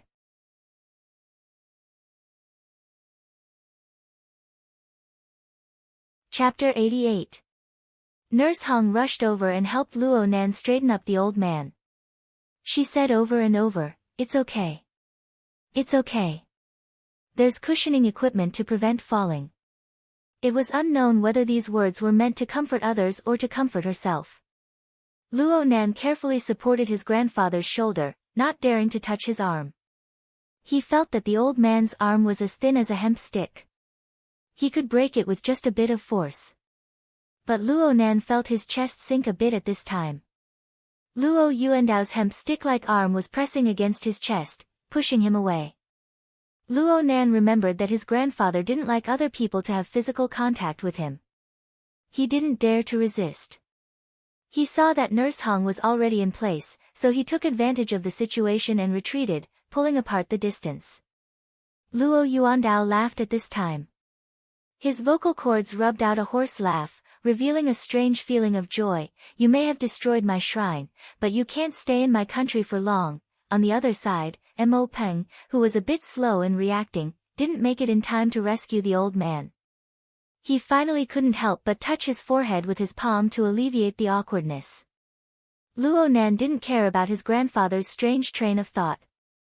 He saw that the loose-leaf notebook that had been clamped under his elbow had fallen onto the messy rubble of building blocks. He bent over to pick it up. His fingertips had just touched the cover when he heard a low roar, "My spoils of war." Luo Nan was stunned for a moment. A shadow swept over him.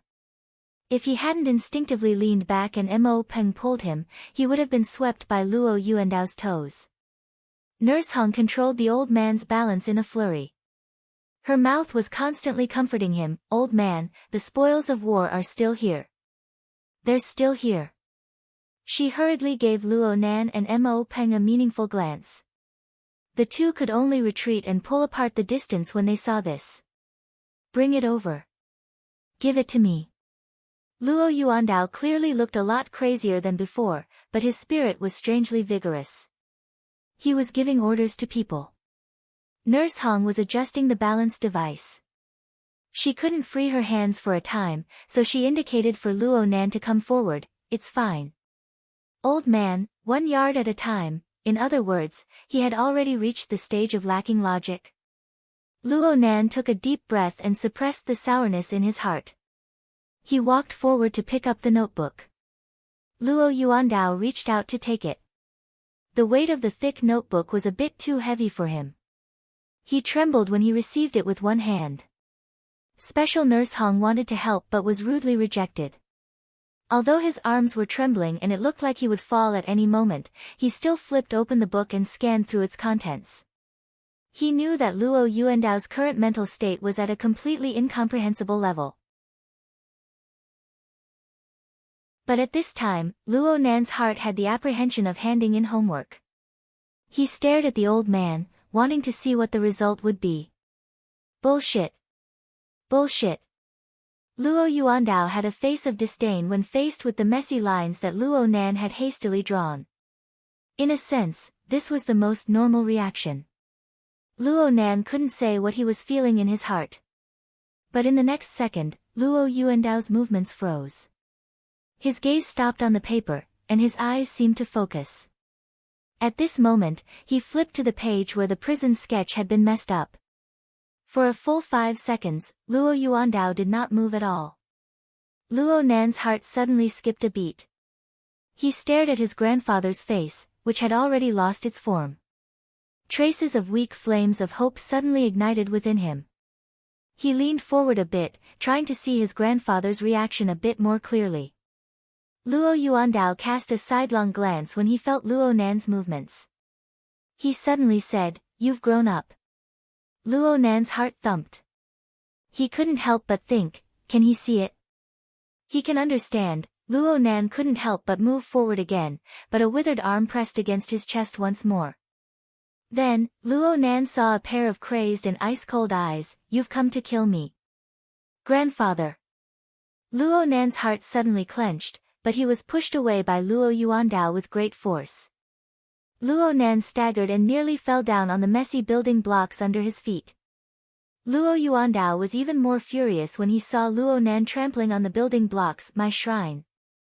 You're plundering my divine kingdom.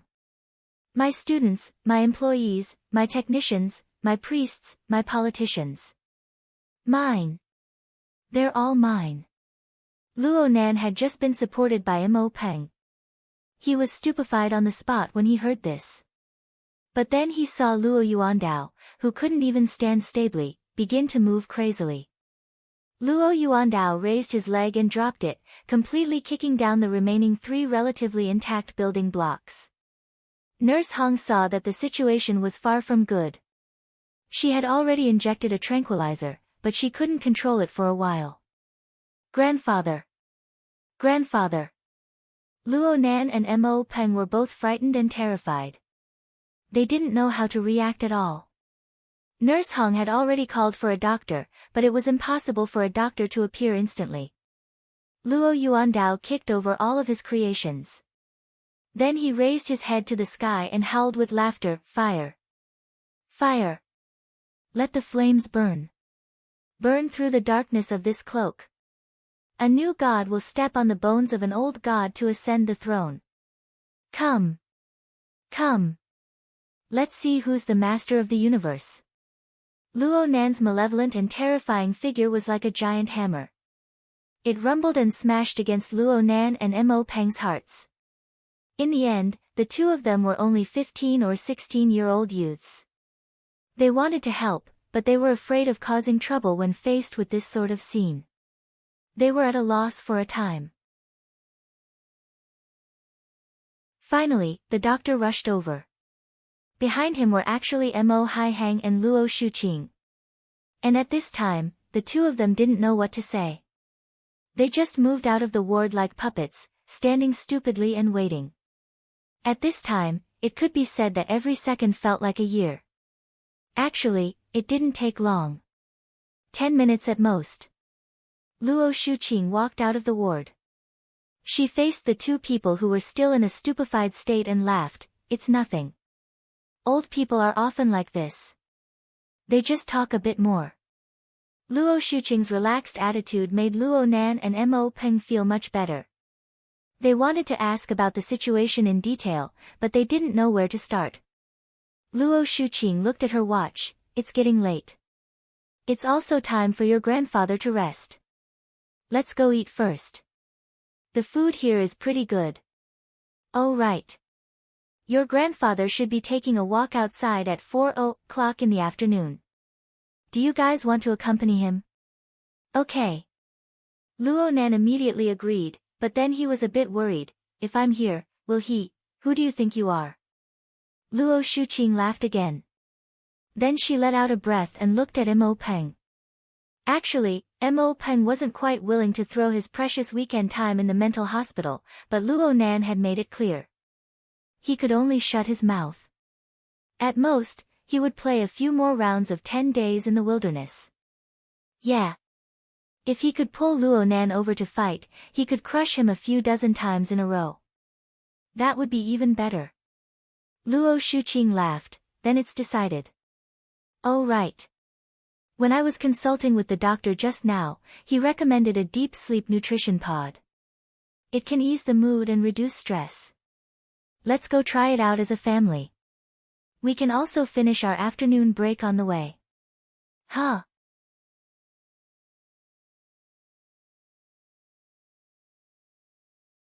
Chapter 89. No matter what the two youngsters thought, Luo Shuqing and her husband, the always rational Dr. Mo Haihang, were all excited about the health pod. After lunch, they brought the two youngsters to a side building of the sanatorium. Though Luo Nan and Mo Peng seemed to yield on the surface, they were planning in private. They would firmly oppose if they really had to fork out the money. They couldn't let the two elders be fooled. The so-called health pod was arranged quite like that. It was an individual room layout, and each room had specialized nursing staff. It didn't look like a nap, but more like a high-standard spa. In this day and age, as long as human resources were involved, a high price could be casually called out. Mo Peng's eyes lit up when he saw the sweet smile on the young nurse's face. He had long forgotten about the fooling problem. He was practically impatient to go in and experience it. Luo Shuqing had already booked 4 rooms in a row. They each chose one and went in. Luo Nan and Mo Peng were next to each other. Luo Nan's sensing range just so happened to cover the neighboring room. He heard Mo Peng ask shyly, "Do you want to take off your clothes?" Luo Nan was too lazy to pay attention to the other side. Right now in his room, the beautiful nurse was explaining the various benefits and basic operations of the health pod to him as part of the service. Luo Nan treated this as an advertisement and forgot about it. He was more interested in the health pod itself. Perhaps it was due to the imprint left behind by his special birth experiences, but Luo Nan had a special feeling towards health pods and health pods. It wasn't a feeling of liking or loathing. It was a kind of trance from deep memories. When a health pod was placed in front of him, it was like a hypnotist setting up a suggestion. It would push him into the deep and chaotic, deep memory zone. The feeling was very complicated and chaotic, but he didn't hate it. Really? Luo Nan followed the nurse's instructions and entered the pod. The lid closed, and soft and soothing music sounded. It was still like the faint scent of flowers, faintly discernible. Everything proceeded according to the normal procedure. The lid made of special materials gradually turned from transparent to blurry, slowly cutting off the light from the outside world. Luo Nan closed his eyes, thinking that an afternoon nap like this wasn't bad. But he suddenly opened his eyes 7 or 8 seconds later. Something's wrong. The smell inside isn't right. Luo Nan reflexively went to press the open button inside the cabin.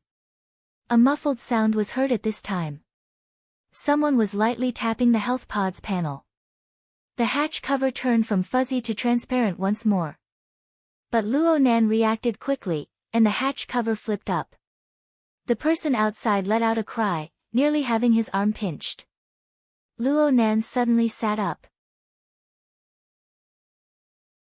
On the mental plane, the heavily chained crow buzzed as if it wanted to come out. This was where his strongest power lay. However, at this moment, he came face to face with the person outside the cabin. The beautiful nurse had already disappeared. At this time, standing outside the cabin was a young doctor wearing a white coat and glasses. He looked quite elegant. If he spoke less, perhaps he would give people a better impression. Are kids nowadays all so impatient? The young doctor rotated his arms symbolically and coughed once. He adopted a very proper and serious attitude. Student Luo Nan. I am your attending doctor, Zhang Yuliang. Luo Nan stared coldly at him at first, but gradually, the image of this young doctor, who was pretending to be serious, overlapped with a certain person in his memories. It made Luo Nan a bit uncertain. It wasn't until the doctor finished his self-introduction and Luo Nan saw the nameplate on his chest that Luo Nan made a probing judgment. You are Bro Octopus. Cough, Zhang Yuliang. Yuliang as in Yuliang. The more the young doctor spoke, the more certain Luo Nan was. He let out a breath and relaxed, but he couldn't help but want to laugh. On the night of the 28th, it was this young aptitude user who was wearing a funny t-shirt with a cartoon octopus. While he was laughing and joking, he showed his exquisite ability to make hallucinogens and turn dozens of people in the room into stupid pigs with confused minds. And now, he was wearing a classic white coat and a pair of gold-rimmed glasses. It was as if he was 10 years older in an instant. At first glance, he looked like a highly educated professional doctor. But the hip-hop flavor that was carved into his bones, along with the deliberate movement of his eyebrows, broke through the false shell in the blink of an eye. Luo Nan was most familiar with this side of him. Hey, hello bro octopus. Luo Nan was still thinking about Octopus's superb drug concoction methods. As a semi-professional, Luo Nan quite admired Octopus. In addition, an outstanding master of hallucinogens was working as a doctor in a mental sanatorium. It seemed quite fitting. I was supposed to have a leisurely weekend shift, but it was ruined by a certain someone. I don't feel good at all right now. Octopus ignored Luo Nan's good intentions. He flipped the flexible screen in his hand and found the relevant information. He spoke in cadence, schizophrenia. Severe mental illness. It occurs in 1% of the world's population. It is related to hereditary factors. People with a history of schizophrenia in their family will have a higher chance of contracting the illness by several times. The examinee's grandfather was a patient with severe schizophrenia. 4 years ago, the examinee himself was admitted to the hospital for treatment due to the dysfunction of his neurotransmitter system, causing his heart and lungs to fail. He was even given a notice of critical illness. The hospital's diagnosis at the time was that if the illness were to progress further, the possibility of the illness being hereditary and developing could not be ruled out. Improper electrical stimulation, drug stimulation, and sudden emotional stimulation could all lead to the illness. TSK, Mr. Psychic. I really didn't know that you were this kind of person. Luo Nan finally came to a realization at this time. Bro Octopus, my aunt and the others, Mrs. Luo Shuqing claimed that a certain someone was talking to himself several times this morning. Moreover, he said things like, "How will XX company be handled? I'll accompany you anytime," and other such offensive and cautionary words. Moreover, these kinds of words have no obvious connection to the environment of their daily lives. So, Mrs. Luo Shuqing suspects that this is the early symptoms of schizophrenia. She's also worried about a certain someone's psychological resistance, so she used this method to do an examination. It's a pity that our sanatorium's high-end health pod was used as an anesthetic. Luo Nan didn't know what to say for a time, but he soon came to a realization. My aunt and the others definitely wouldn't have been able to think of this convoluted idea. Octopus spread his hands. Isn't it the duty of a qualified doctor to solve the problems of patients and their families? Moreover, this health pod can perform brain imaging. It's very convenient. He looked at his watch. Your family's elders are about to arrive. Are you going to explain things to them, or are you going to obediently lie down and put on a show? Luo Nan laughed bitterly. He immediately lay down and closed his eyes. A smart choice. Oh right, I won't violate the taboo of the society and scan your body structure. I'll just use a fake to deal with it. I'll have to trouble Bro Octopus. The lid of the pod closed up once more, isolating the outside world's light. But in reality, Luo Nan was still able to sense the outside world's environment. He was able to see his aunt and uncle push open the door and walk in. From head to toe, their expressions were filled with seriousness, caution, and worry.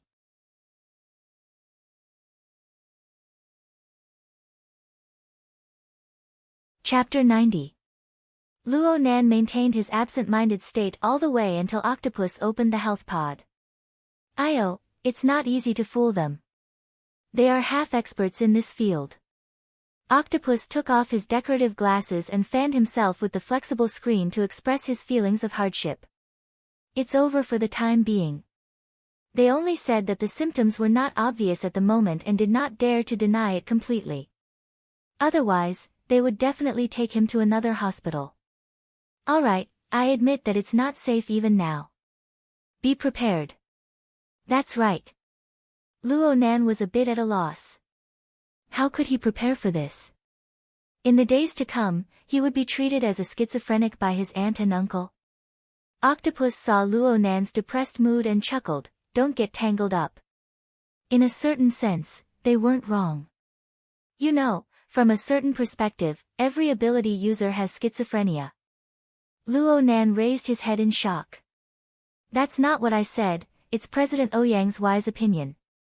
Ouyang Chen, do you know President Ouyang? Yes, the one who invented the hexaear. Yes, that's him. He was the one and only registered extraordinaire in the Xia City Society. He started with the mental enhancement, and he was the absolute authority in this field.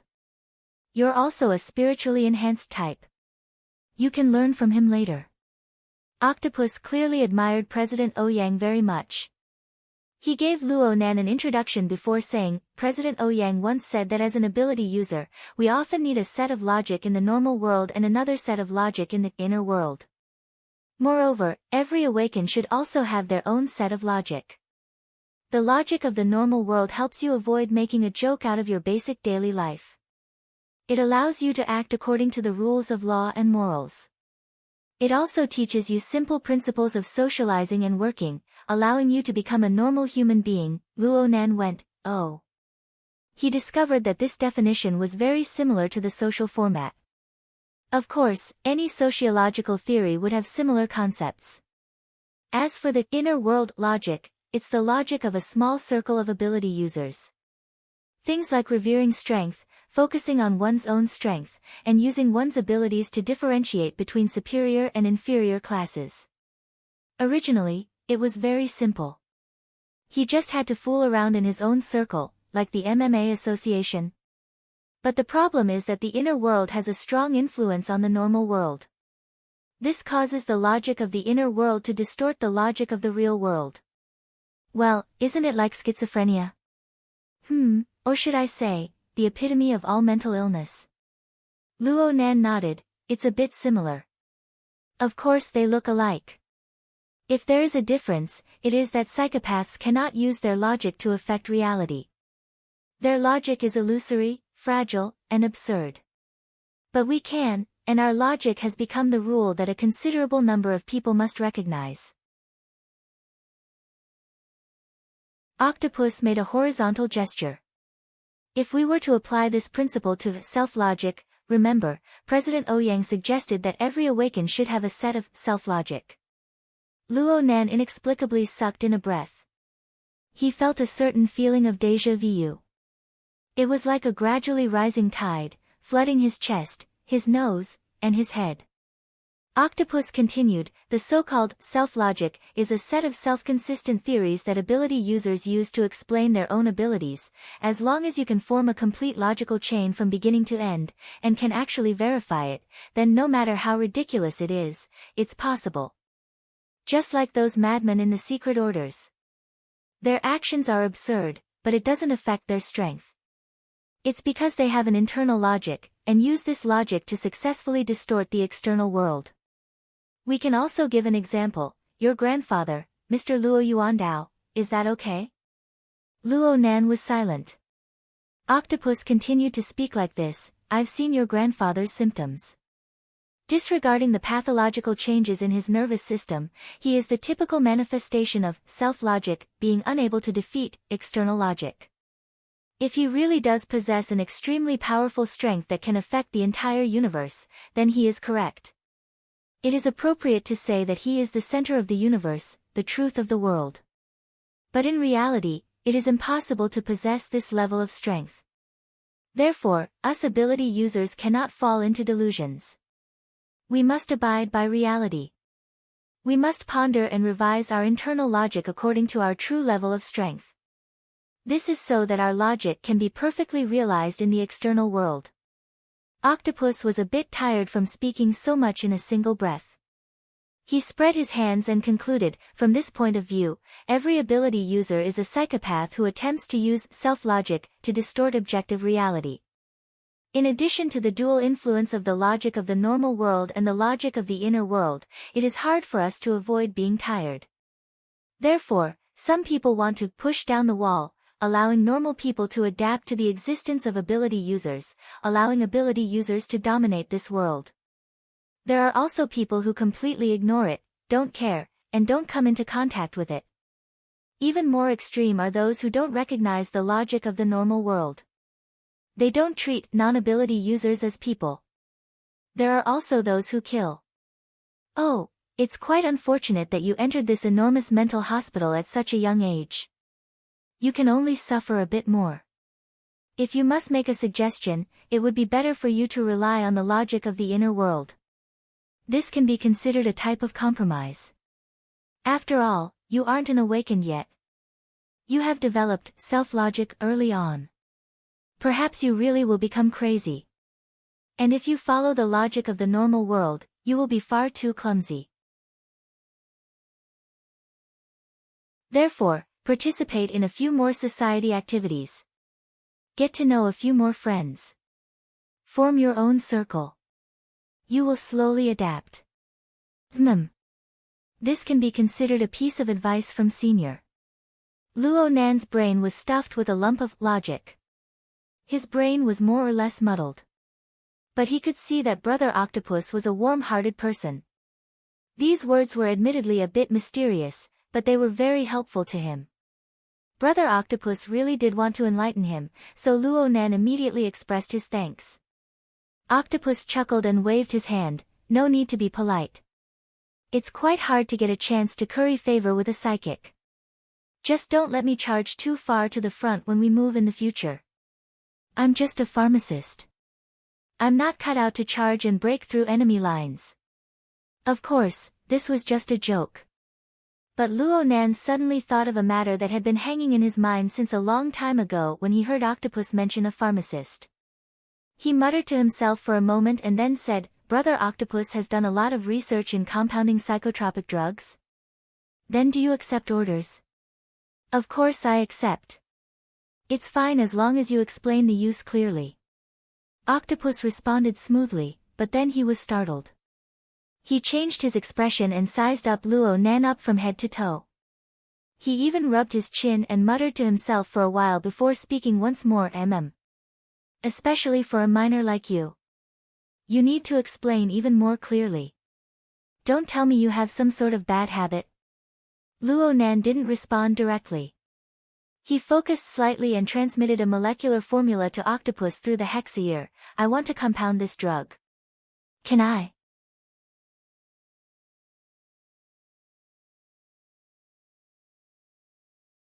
Chapter 91. Octopus stared blankly for a while. His eyes focused and looked at Luo Nan. Actually, if you want to kill someone, you don't need this kind of complicated structure. You just need to cut out a random portion from here. The dosage is enough and the results will be absolutely fantastic. Luckily, Luo Nan didn't need to explain. Octopus's eyes emptied once more and he sank back into his professional world. Luo Nan clenched his fist in secret when he saw Octopus's reaction. There's a way. At least at this moment, it wasn't just the concoction of the drug. The principles and effects of the drug were worth serious research by professionals. This was undoubtedly the best news for Luo Nan. He directly shared the molecular formula with Octopus. Didn't he want to obtain a similar result? A notification sound came from the nourishment chamber at this time. It was time for the preset nap time. Luo Nan didn't want to disturb Octopus's train of thought, but he thought that his uncle and aunt would be coming soon. He couldn't help but urge, Bro Octopus, give me a clear answer. Can you do it or not? If you can, I'll give you the dosage and everything else. Give me the ones in front. Octopus's words drifted. Huh? Octopus stared at him once more. His eyes didn't even blink. His face swelled with a layer of blood red. This definitely isn't the original version, right? Any normal person would be toyed to death with so many targeted neurons acting on them at the same time. But its goal isn't to toy with people, right? Amazing. Luo Nan couldn't help but admire Octopus for being able to see so much from a simple molecular formula. But then he thought about it. Octopus himself probably had similar thoughts besides his eyesight and professional level. After all, he was a pharmacist and an awakened. Luo Nan really didn't know whether he should be anxious or proud when he saw Octopus's reaction. But he knew that if Octopus continued to stay in the room and was seen by his aunt and uncle, everything would be exposed. In fact, the two elders who had left in succession had already appeared within the range of his senses. It was too late to leave now. Disappear right now and then I'll give you the original version. Okay. Octopus's eyes lit up. He didn't say anything further as he pulled open the window and jumped down. The height of 3 stories was nothing more than a single step for him. Luo Nan let out a long breath. He tidied up his clothes and confirmed that there were no flaws. He pushed open the door and left. Mrs. Luo Shuqing was just about to knock on the door when she was startled by Luo Nan's action of opening the door. She carefully sized up Luo Nan's face a few times before revealing a smile and said, What do you think? Is it effective? It's alright, but there's no need to buy it specifically. Luo Nan began to act with his aunt. To be honest, his acting skills were terrible. Fortunately, his aunt also had something on her mind, so the conversation between the two was a little absent-minded. At this time, Octopus also started to harass him through the hex ear, forcing him to pass on the relevant information. The more anxious Octopus became, the calmer Luo Nan became. Now, he had to reevaluate his grandfather's results, and make a decision. A chaotic weekend afternoon began. Actually, the afternoon passed by very quickly. After the nap, Luo Nan and Mo Peng played a few rounds of 10 days in the wilderness. Then it was time for Luo Yuandao to go out for a walk every day. The two young men accompanied him cautiously, and listened to the strange words of the old man. The uncle and aunt, standing a little apart, talked to each other in a low voice, and all seemed to be proceeding in a calm and orderly manner. The problem was that Luo Nan's ears never had a moment of peace. Luo Nan's uncle and aunt believed that they were far enough away, but there would always be some words that would fall into the range of Luo Nan's senses. Without exception, they were all topics related to his illness. In addition, Octopus's harassment came from another direction without end. Ever since Luo Nan gave Octopus the corresponding molecular formula, it was as if a bag of salt had been poured over him. Octopus's thoughts began to twitch. Astonishment, bewilderment, doubt. And all of this was completely shattered in front of the living example of Luo Nan. It was just as Octopus had said before. No matter how absurd the logic was, as long as it could be verified in the real world, then one must acknowledge its existence. At this time, Octopus was sitting in the laboratory, trying to mix drugs while sighing and groaning at Luo Nan. When I see the first step, I feel that I'm an idiot. When I see the last step, I feel that I'm a madman. But when the first step and the last step are put together, I can fucking say, we're all trash. Give me another one. Just give me one more of the prerequisites you mentioned. I need to verify my train of thought. Don't give it to me yet. My logic is about to explode. My God, how could I have thought of this step? Neuronal structure mutation, growth and proliferation, retrogressive inhibition, and even withdrawal reactions. Everything is in place. Even if I had a brain hologram in front of me, I wouldn't be able to calculate it. This is the entire flow of time. This simply isn't the result a human should have. It doesn't matter if it was created or consumed. When Luo Nan first heard these words, he was nearly unable to suppress his excitement and pride. But slowly, these impassioned emotions melted away one by one from the weak and strange movements of his grandfather's body.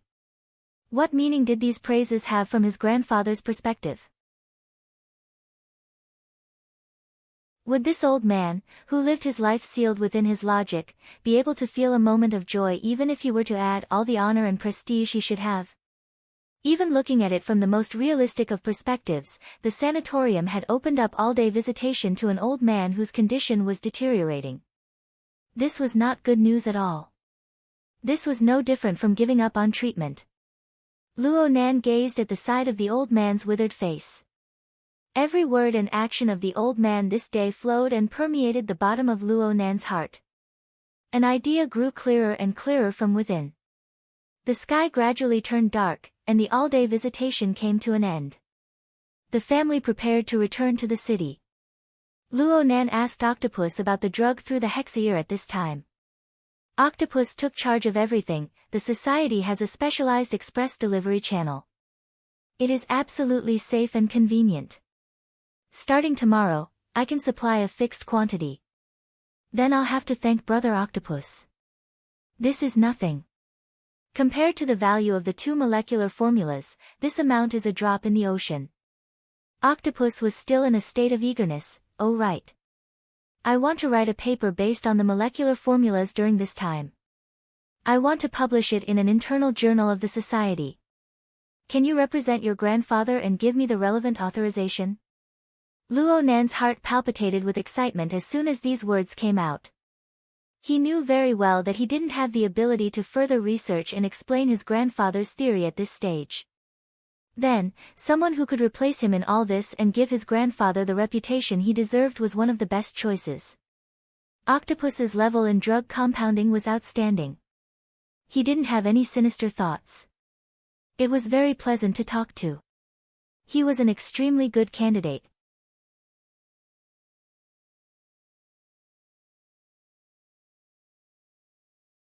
Chapter 92. After all, Luo Nan had learned from Yen Hong's mistakes and had considered the problem of plagiarism. But the Wilderness Explorers Society wasn't the academic world after all. This place didn't seem to have the soil for academic competition and competition. Instead, practical results were more important. Plus, the status of psychics was transcendent given the current special circumstances. As long as he stood there and displayed his usefulness, no one would be able to deprive his grandfather of his achievements. After some consideration, Luo Nan decided to trust Octopus. He simply replied okay. Octopus immediately laughed heartily, excellent. I'll prepare the power of attorney. The society will use the same format and there will be 2 notaries. Each of us will choose one. Who are you going to choose? Your secretary. Luo Nan finally felt completely at ease after hearing Octopus take the initiative to talk about this.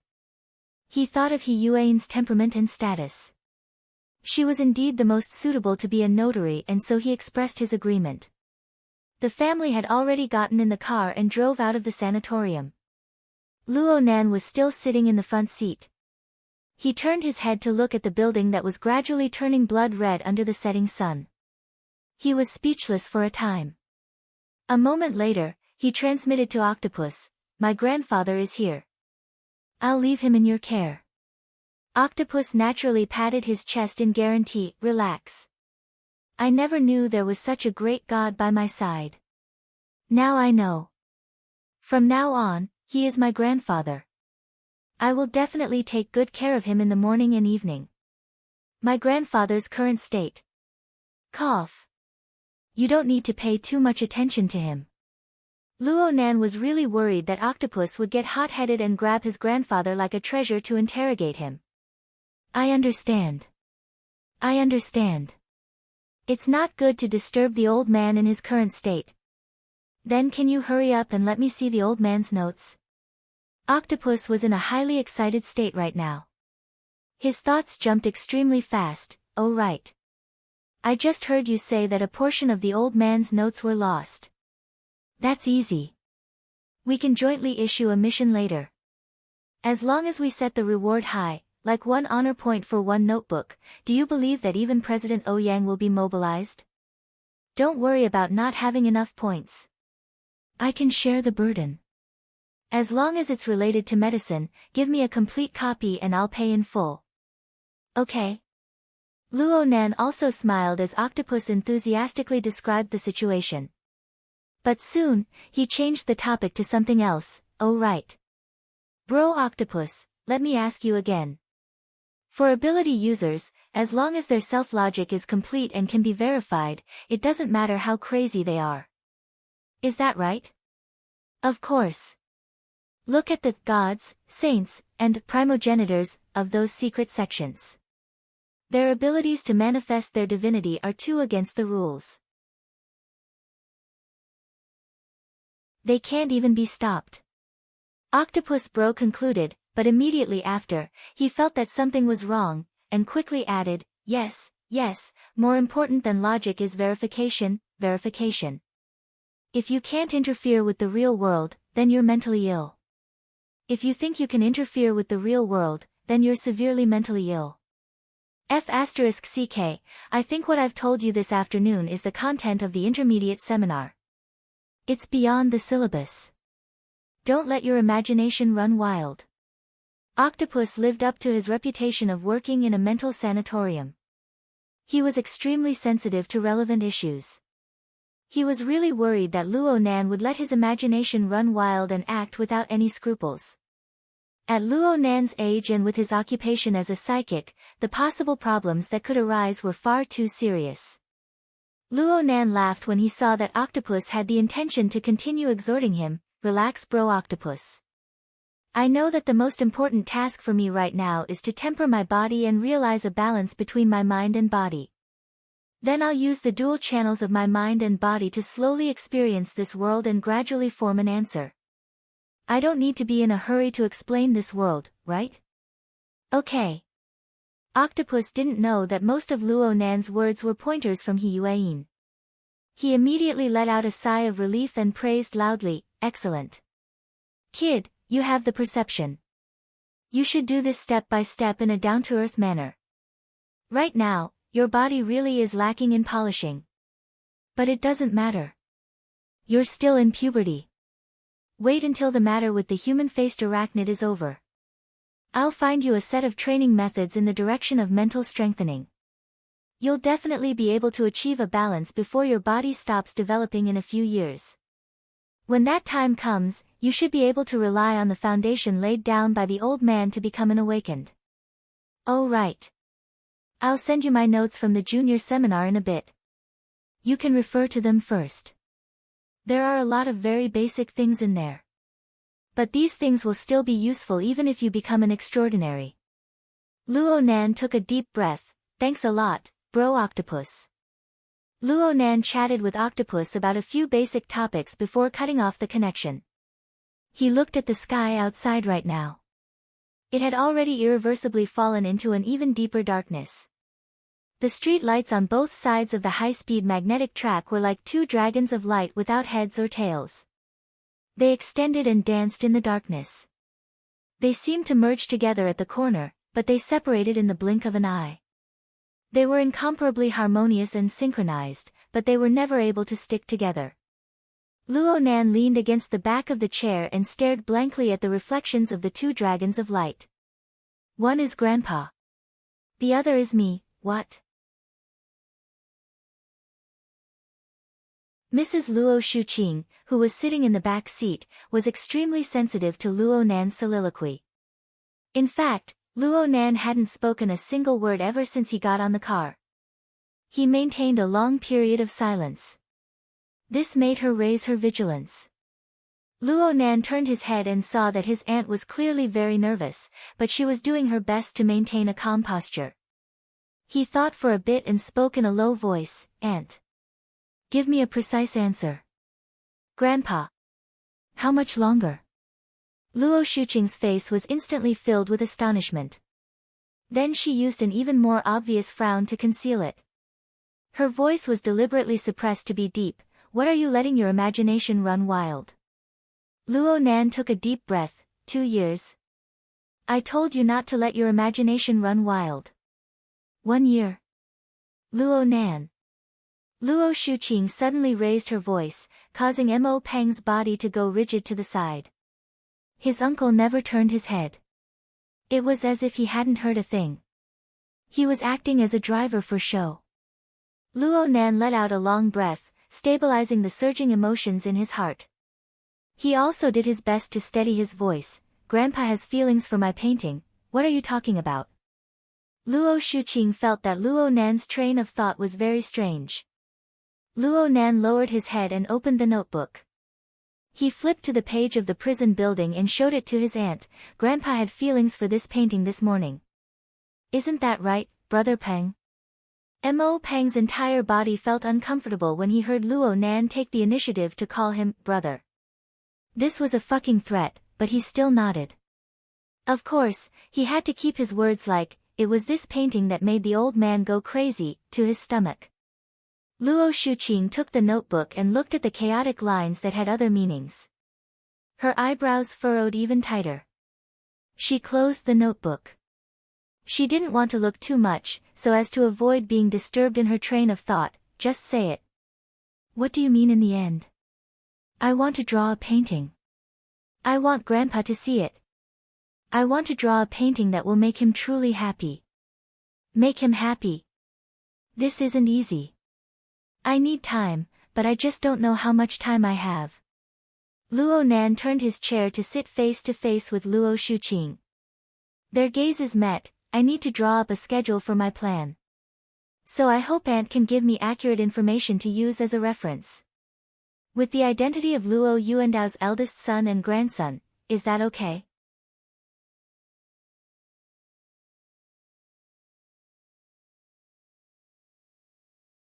Chapter 93. Luo Nan knew that his aunt seemed strong, but she was actually a very traditional woman. She taught her children strictly and her thinking was relatively conservative. She often followed the will of the male in the family when it came to matters of principle. Luo Nan was the only seedling of the Luo family. His aunt was absolutely unable to refuse him just because of this. Luo Nan got what he wanted 2 minutes later. He didn't know what to say to his aunt at this time, so he could only turn his seat back. The car sank into silence once more.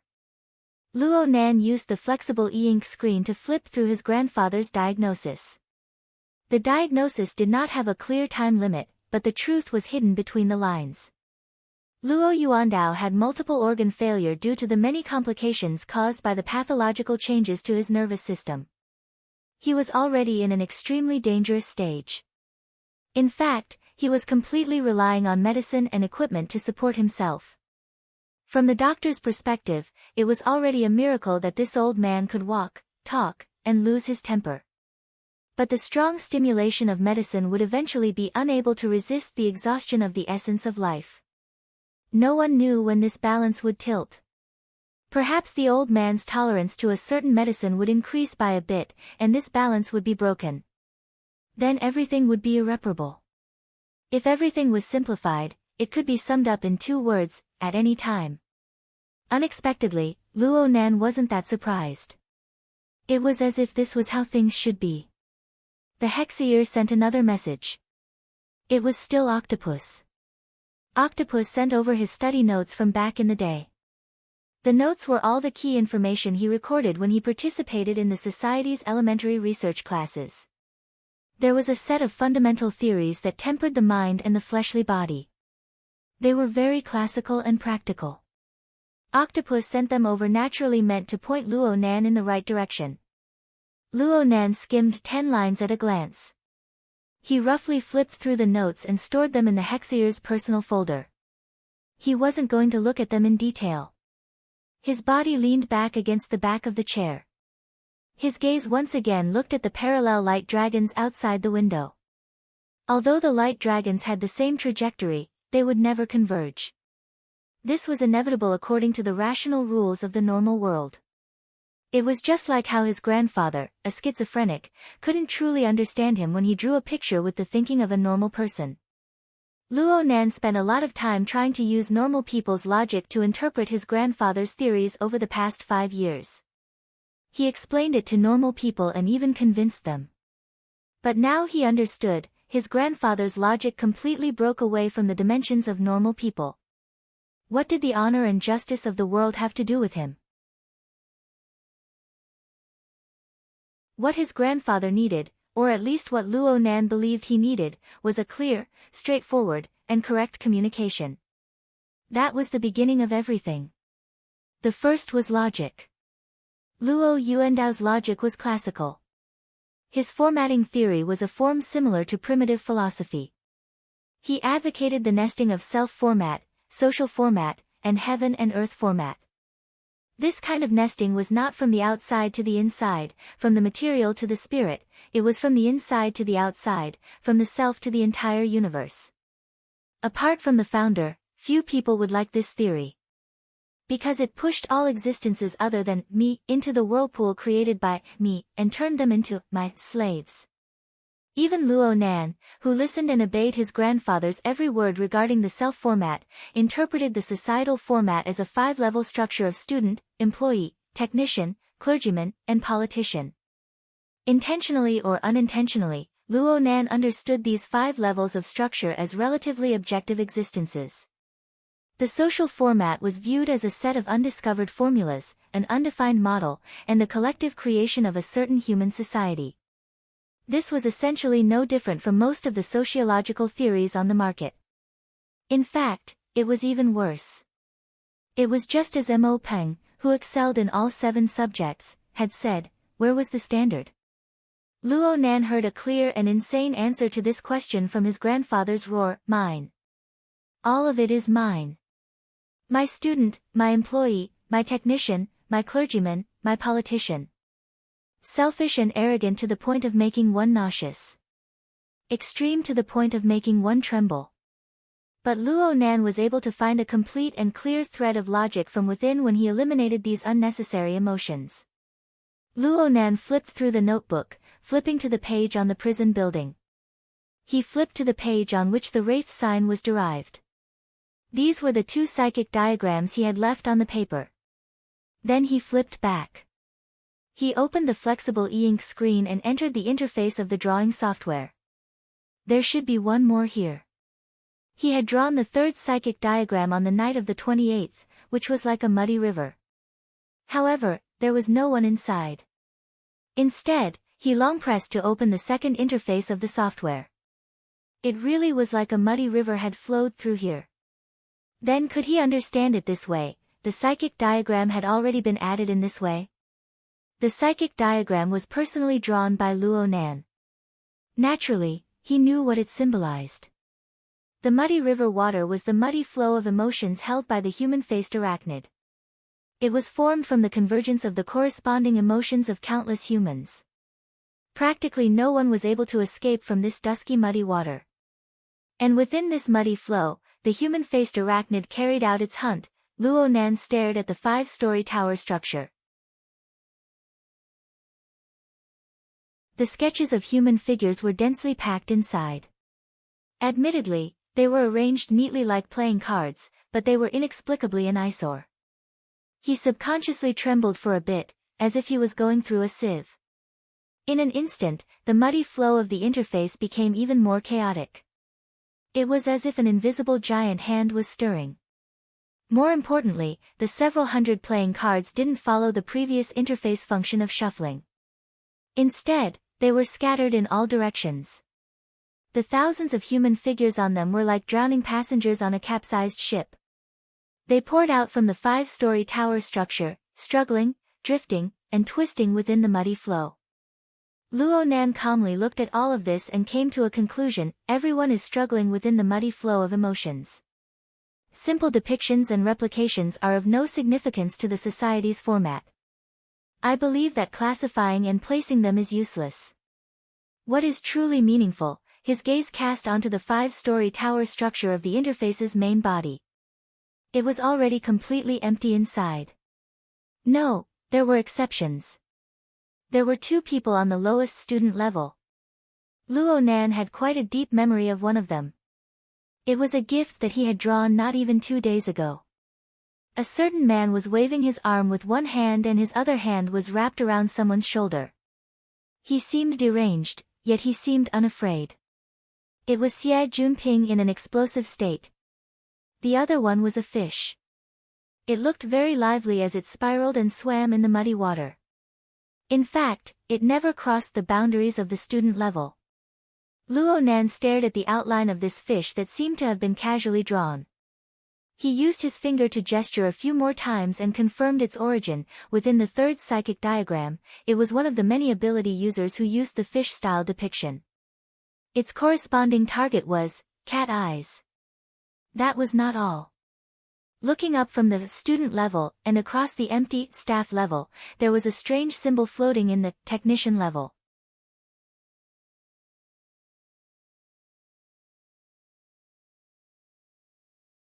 Chapter 94. Luo Nan sat quietly. He stared at the mostly empty 5-level pyramid and continued to deduce his conclusions. The same pyramid can contain vastly different contents. This is probably because the standards are completely different. The previous stratification was just a simple reconstruction of the structure of society. Therefore, everyone could be placed within it. But this kind of structure did not have a clear and precise location for each individual. It was like a pile of spare parts. No matter how large or complete they could not be assembled into a complete functional machine. It was meaningless. The current stratification standard is simple and crude. Does it belong to me? Under this simple logic, all existences unrelated to me will be cleared out. As for what counts as related, obviously, it has to be directly related to the self format. Only then will it be included in this system.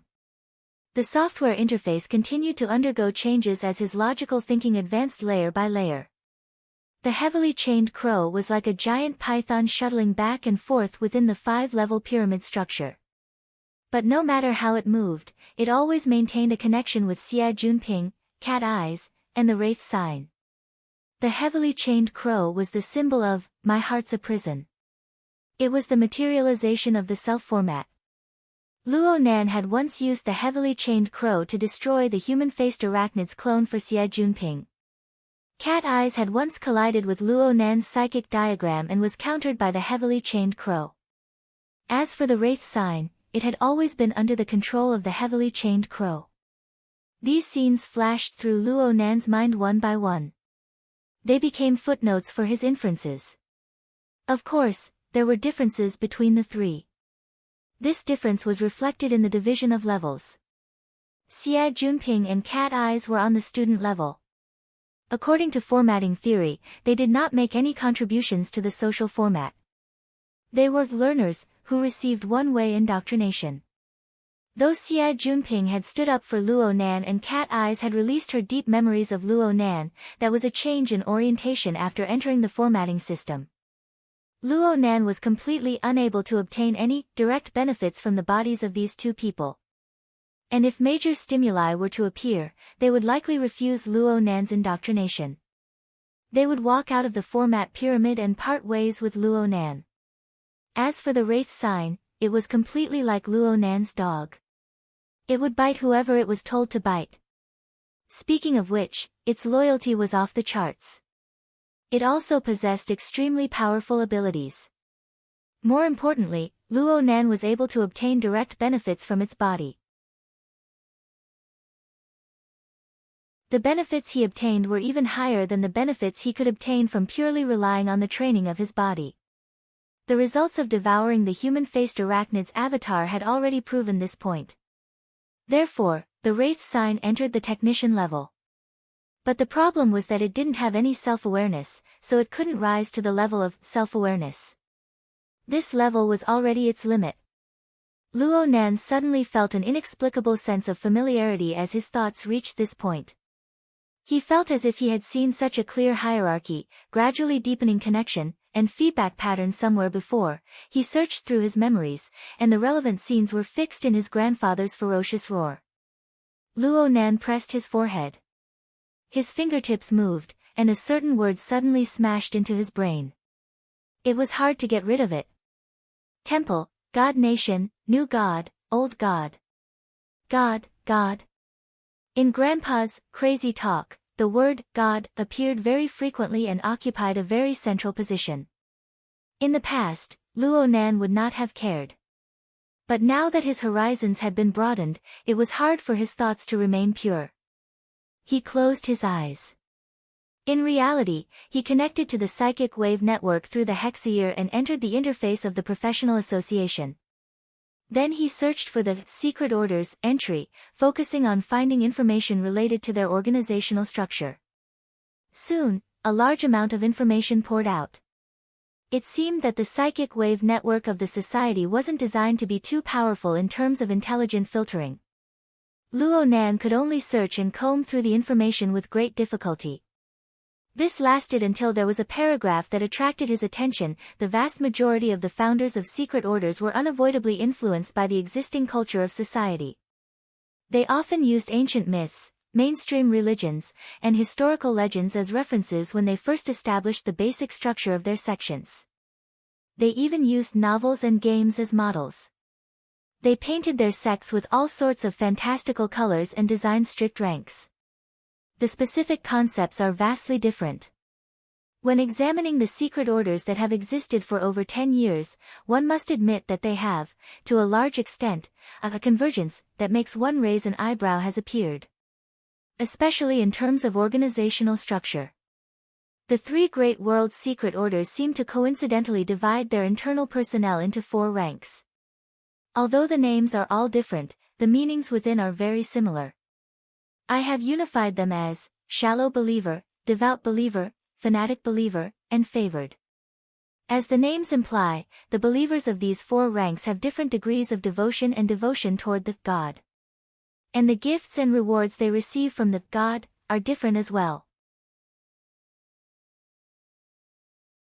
Facts can prove that the God and the first oblatum are true to the various ranks of believers. The offerings, demands, and feedback they receive from the God are real and not false. There is a strict hierarchy of judgment. They possess a similar but strict and feasible logic, forming a system that is still stable to this day. Luo Nan felt that this article was very much to his liking after reading halfway. It just so happened to answer his question, so he paid special attention to the author's name. He didn't expect the author to be quite familiar. Bamboo Pole. If it wasn't the same name, then this person was the skinny and tall person who was in charge of intelligence work during the operation on the night of the 28th. Luo Nan remembered that this person always had a cheeky smile on his face, but his words were very sharp. Luo Nan's impression deepened and he matched this person's description with his own situation. Now he finally understood where the sense of familiarity came from.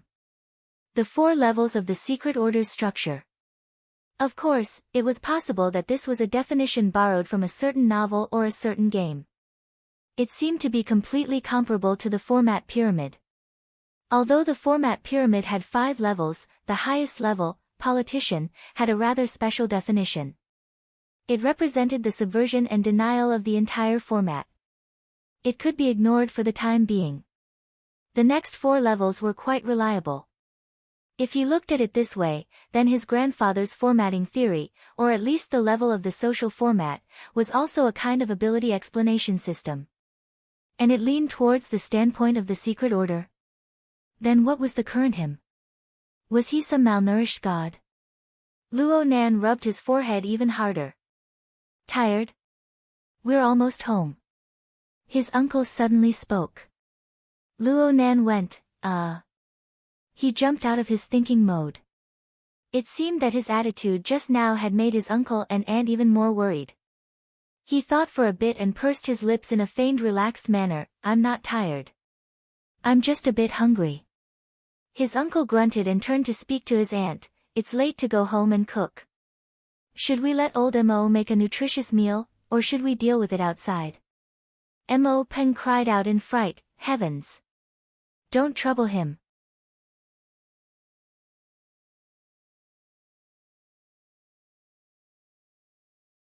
Chapter 95. Old Mo was the family's AI housekeeper. Since he had carelessly chosen to lean towards environmental protection, this AI's cooking menu forever lacked high-fat and high-protein options. Moreover, the nutritious meals he made were more like medicine than food. Old Mo's uncle and aunt weren't averse to this. They didn't mind occasionally slacking off and tasting fresh food. But for Mo Peng, he would rather drink plain water. Luo Nan also felt that it would be best for him, who had consumed large amounts of mental power, to strengthen his nutritional supplements. Seeing the troubled expressions of the 2 youngsters, Luo Nan's uncle readily agreed. Then we'll settle it outside. There's a new restaurant nearby that's pretty good. As he spoke, he used the car's AI to order food online.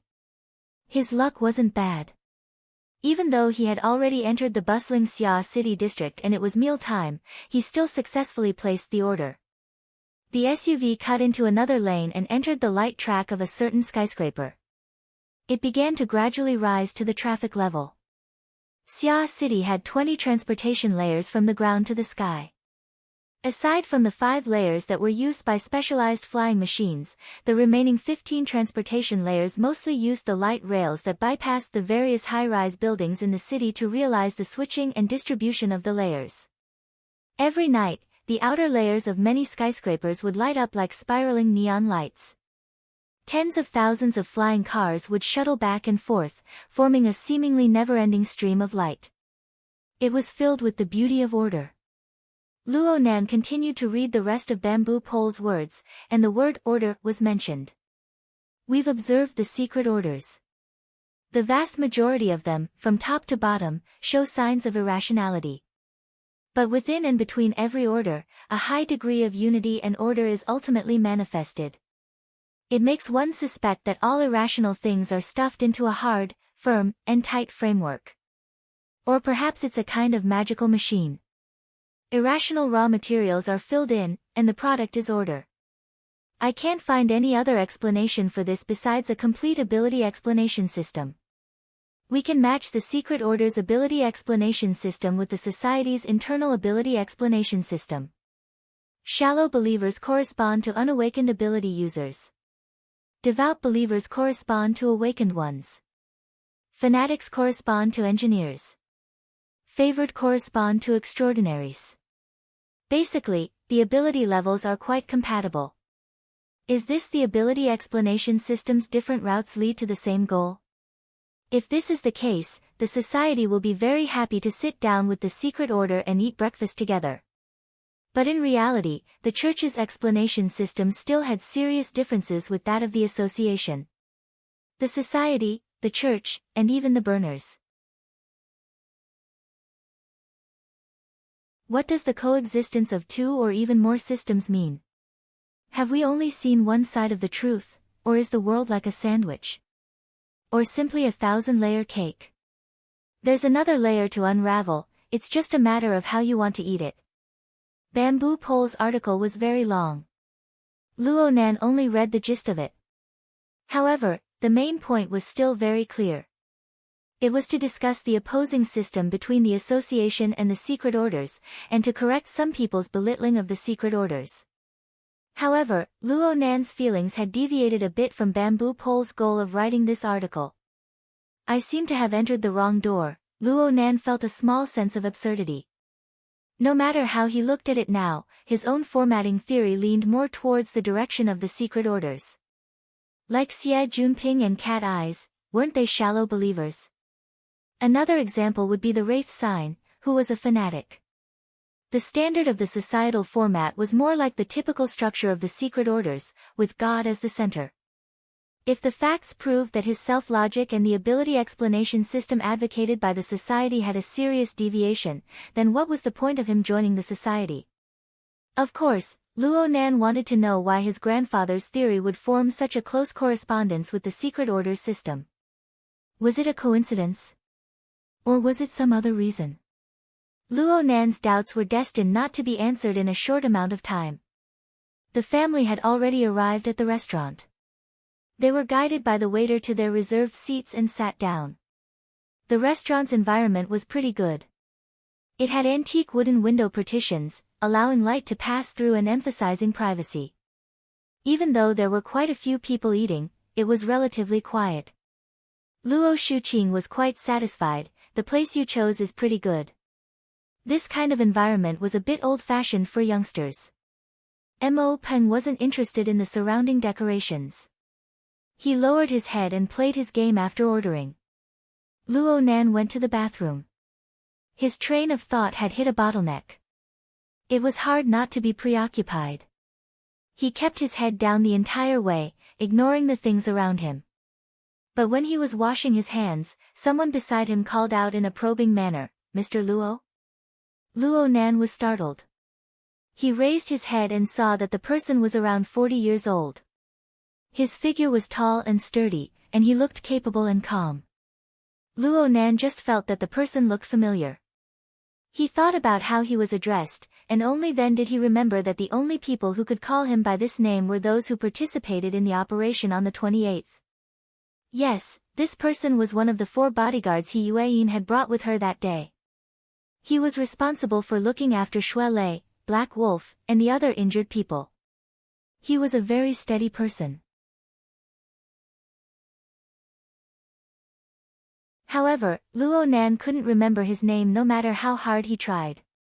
He couldn't help feeling a bit embarrassed. This bodyguard was experienced in the ways of the world.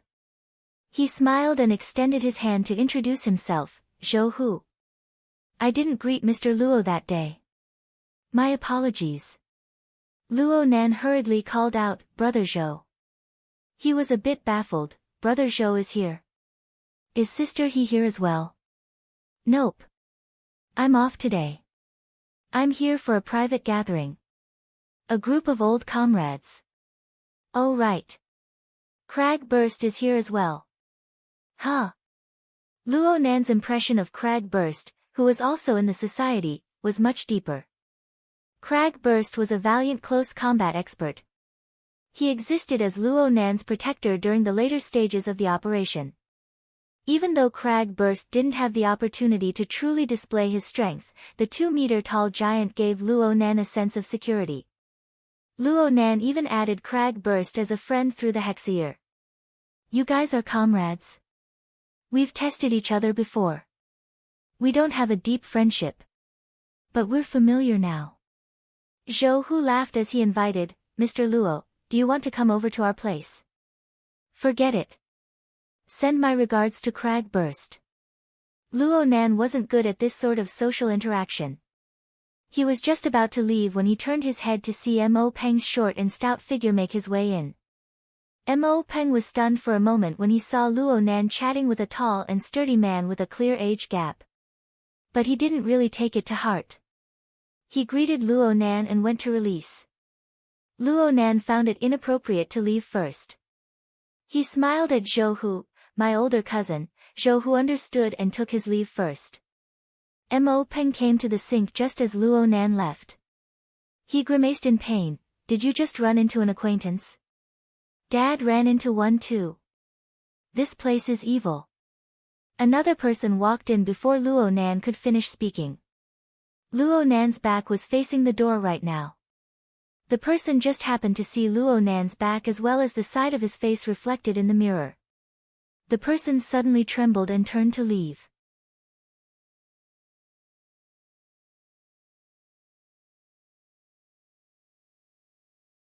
Chapter 96. As the voice fell, the person who had just entered hurriedly barged in again. He lowered his head and quickly entered the room. It looked like he really couldn't hold it in any longer. Mo Peng was baffled, but he also chuckled. Luo Nan could vaguely feel that this person's strange attitude was due to him. He swept a glance at the person's face and saw that this person was very young. He wore vintage gold-rimmed glasses. At first glance, he looked a bit like Octopus Bro. However, his hair was combed and shiny. His skin was tender. He was a bit feminine. He looked familiar, but Luo Nan didn't recognize him for a moment. Luo Nan couldn't block this person at the urinal and interrogate him about this sort of thing. Luo Nan only kept his guard up as he walked out with Mo Peng. He casually picked up the topic from before. Where did this acquaintance come from? From work. He looks like a rich man. He brought a bodyguard and a lawyer. It looks like he's here to discuss business. He looks quite young. Mo Peng only remembered this much. The two strolled leisurely in the hallway. Then the sound of footsteps came from behind them. The young man who had gone to the wrong door just now walked in this direction after coming out of the restroom. However, he turned into a private room halfway. The distance was just right. Luo Nan released his mental senses to look at the situation inside. He sized up the faces of the people in the room when he heard a sentence, "This place is evil. Whoever comes, that's who." Who? The one we just talked about. He nearly choked Li Xuecheng to death. He even joined the Order Club. F***ck me. That psychopath. Luo Nan couldn't help but touch his face. Luo Nan's advance had already exceeded the range of his senses after hearing this sentence. However, he didn't need to listen to the following words. He finally remembered that the glasses guy was one of Xie Juanping's bad friends. He seemed to be called Lu Tao. Luo Nan's initial understanding of the Darksider life form came from this person. There were 2 or 3 familiar faces among the people in the private room. He should have met them on the warship. They were probably a small circle of rich kids. Luo Nan just didn't expect that he would have a bit of fame in that circle. Even though it didn't sound good. Luo Nan no longer paid attention to this group of people. He and Mo Peng entered the hall together. The conversation within the private room continued to progress.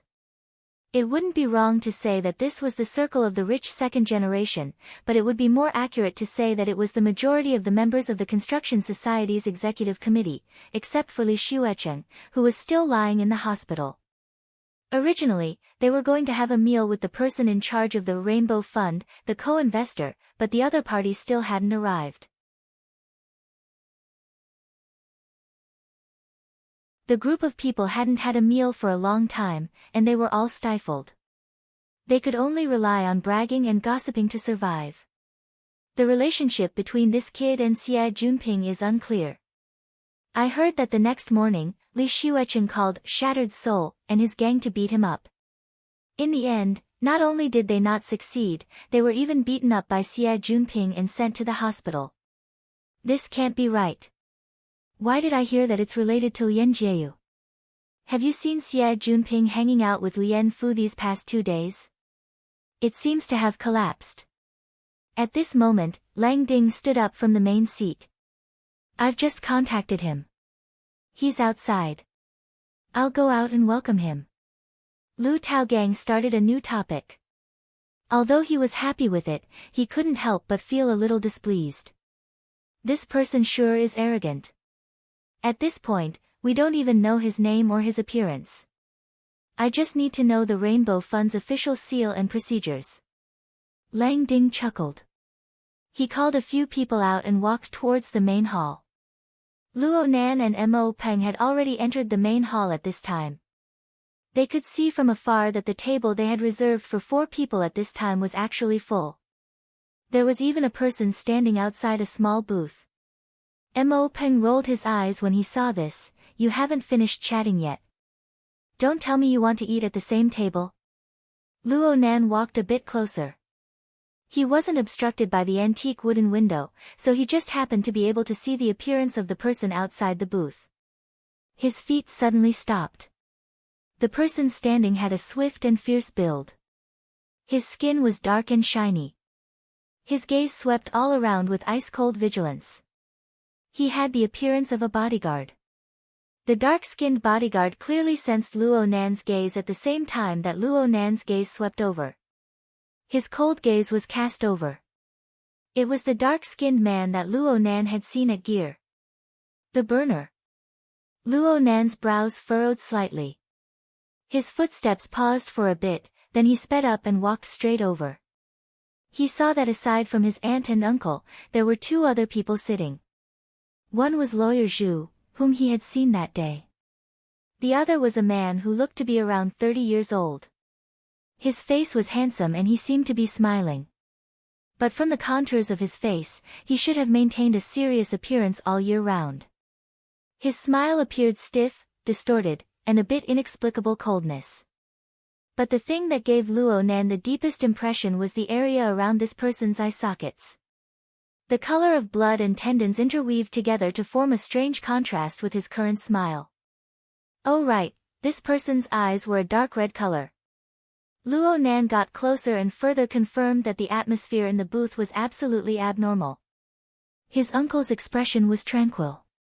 His aunt's expression was as deep as water. Neither of them said a word. There wasn't a hint of harmony between old friends. The red-eyed man didn't say a word either. Lawyer Zhu's elite tone came out from the booth. I am unable to explain too much for the time being regarding Mr. Yan's impromptu intention to transfer. However, from my professional perspective, there is a very high degree of maneuverability involved. Luo Nan and Mo Peng had already walked out of the booth at this time. The dark-faced bodyguard's gaze was fixed on Luo Nan's face from beginning to end. Luo Nan didn't do anything when faced with such a direct and cold gaze, but Mo Peng already found it a bit hard to endure. I say, there's something wrong with this atmosphere. The red-eyed man saw them return at this time and waved his hand, indicating for Lawyer Zhu to pause. His gaze turned and directly cut to Luo Nan's face. He paused for a moment and actually took the initiative to stand up, grinning. This was an even stranger smile. The center of his lips was quite wide open, but the corners of his lips were purposefully tightened, affecting the muscles of his cheeks. Not only did his eyes not narrow because of his smile, they actually widened a bit. The dark red region at the corner of his eyes slightly twitched. That bizarre distortion was indescribable. This must be Luo Nan. I remember the last time I saw you. You just came out of your mother's womb. You weren't even the size of a palm. You just rolled up and down like that, Yan Yongbua. Mrs. Luo Shuqing slammed the table with a bang. Her voice was unprecedentedly furious and shrill. The entire restaurant went silent. The customers in the surrounding area and even further away all turned their heads to look. The waiters hurried over, wanting to understand the situation. And this attracted the attention of Lang Ding and the others, who had just arrived at the hall and were looking all around. They didn't see anything else, but they first saw the dark-faced bodyguard who was like a door god. "Hey, over there."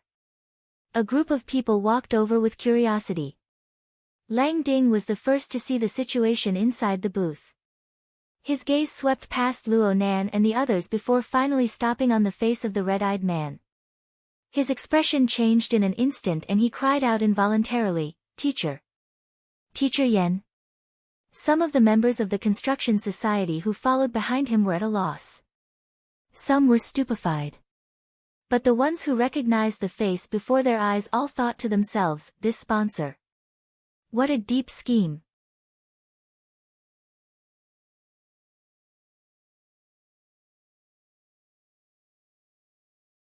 Chapter 97. I've been busy lately, so the update time is a bit messy. Please forgive me. No matter what, it had to be guaranteed that he would be able to eat twice a day. After this week, the rhythm would adjust. This chapter is the second update on the 17th. The vast majority of the Construction Society's executive committee members had stayed at Acumen College for over 10 years. 6 years ago, Yen Hong's academic scandal had shaken the entire world. There was no reason for them to forget it. What's more, wasn't the theme they were currently revolving around gear? In that academic scandal, the accident in Gear's underground laboratory was the scene that caused the world to be in an uproar.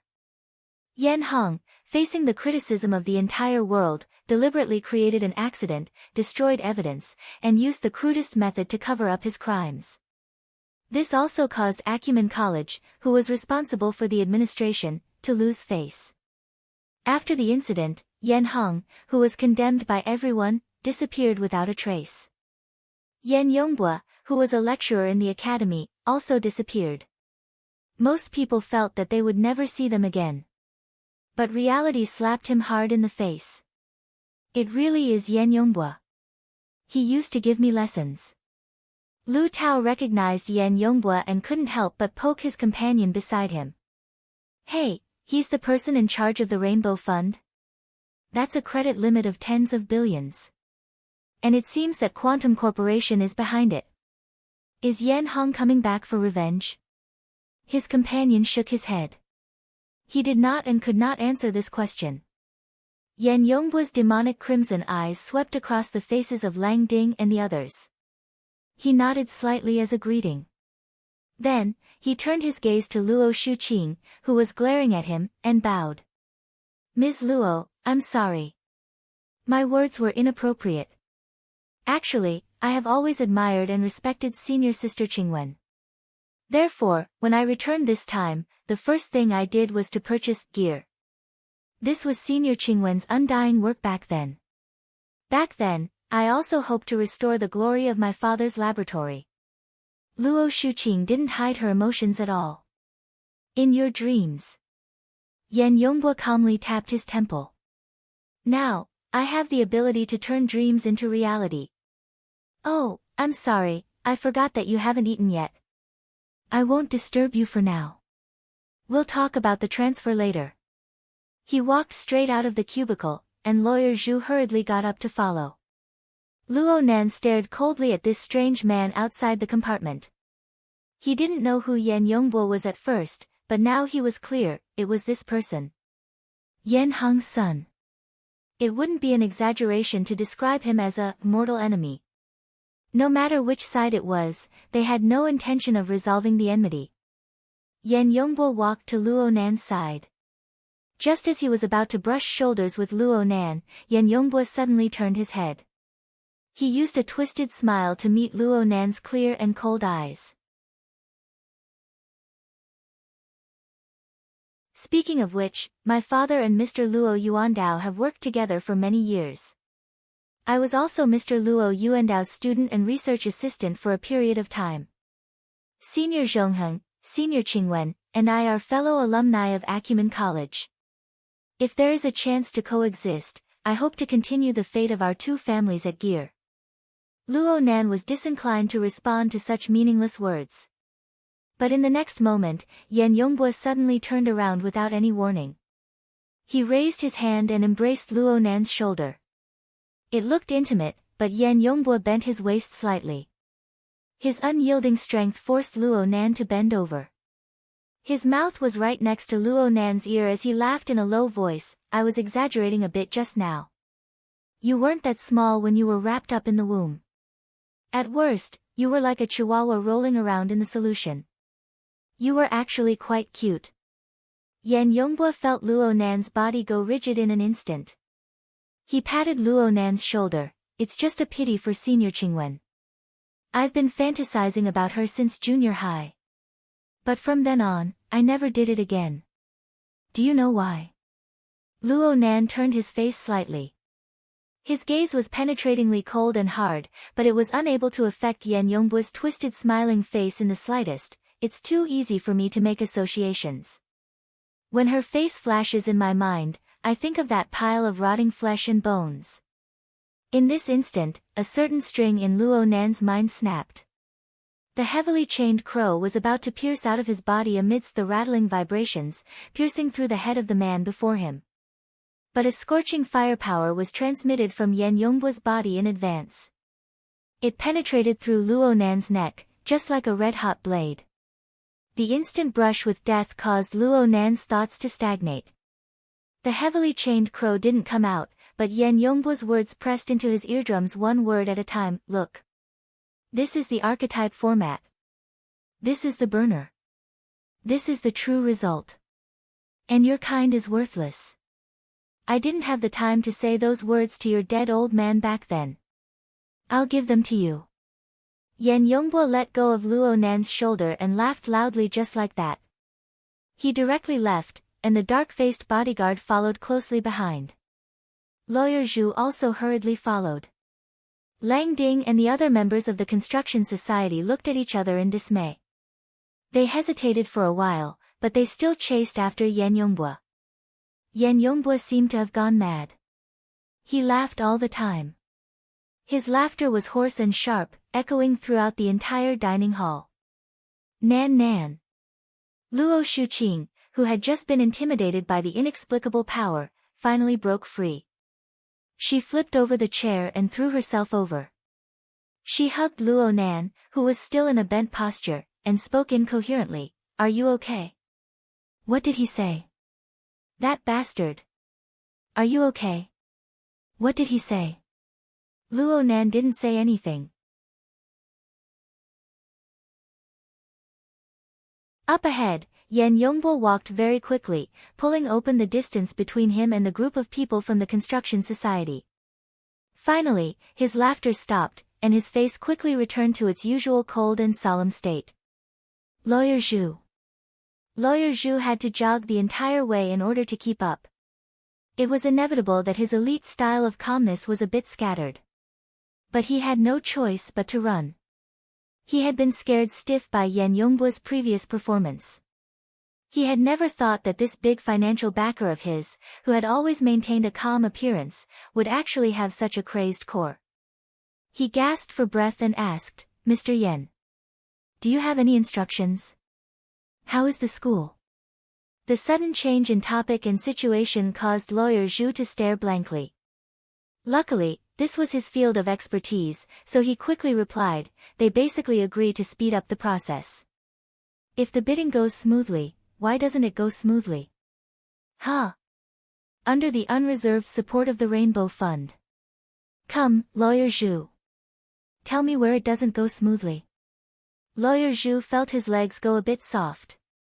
He unconsciously swallowed a mouthful of saliva and rushed to remedy the situation. After the bidding succeeds, the relevant procedures will be completed within half a month. Are there any other obstructions? Right now he's mainly in the society. That one just now. I'm talking about Luo Nan. Lawyer Zhu glanced at Yan Yongbua's face from the corner of his eyes as he spoke.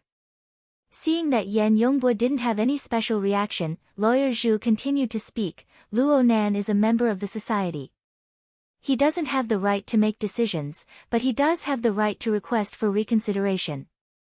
In other words, he can go through questioning a certain part of the procedure to drag things out for a period of time. Of course, this doesn't affect the overall situation. We can advance forward together. Oh. Yan Yongbua suddenly turned around and grabbed his collar in a rude manner. He stared at him and said, "Lawyer Zhu, do you know what the big picture is?" Lawyer Zhu was scared silly and shook his head vigorously.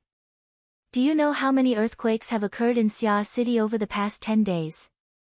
He continued to shake his head. "It's been 15 times. If you don't even know this, how can you talk about the big picture?" Lawyer Zhu had already been thoroughly confused by Yan Yongbua's logic. Fortunately, Yan Yongbua released his grip and sighed. "Sorry, I'm a little excited. Help me think, what should I do now?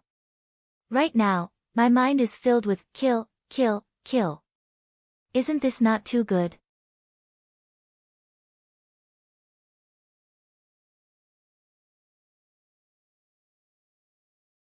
Chapter 98. I came back too late today. The second chapter will be finished in the wee hours of the morning. I might as well put it on tomorrow morning.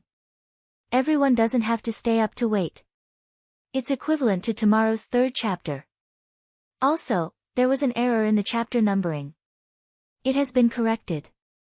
Because of their pause, Lang Ding and the others also caught up. Yan Yongbua didn't pay them any attention, only using a very serious expression to stare at Lawyer Zhu, hoping to get an answer. Lawyer Zhu's legs were really weak. His heart was already bursting with regret and fear. Now, he was more certain than ever that Yan Yongbua wasn't a normal person from the very core. Yan Yongbua wasn't normal, but Lawyer Zhu believed himself to be very normal.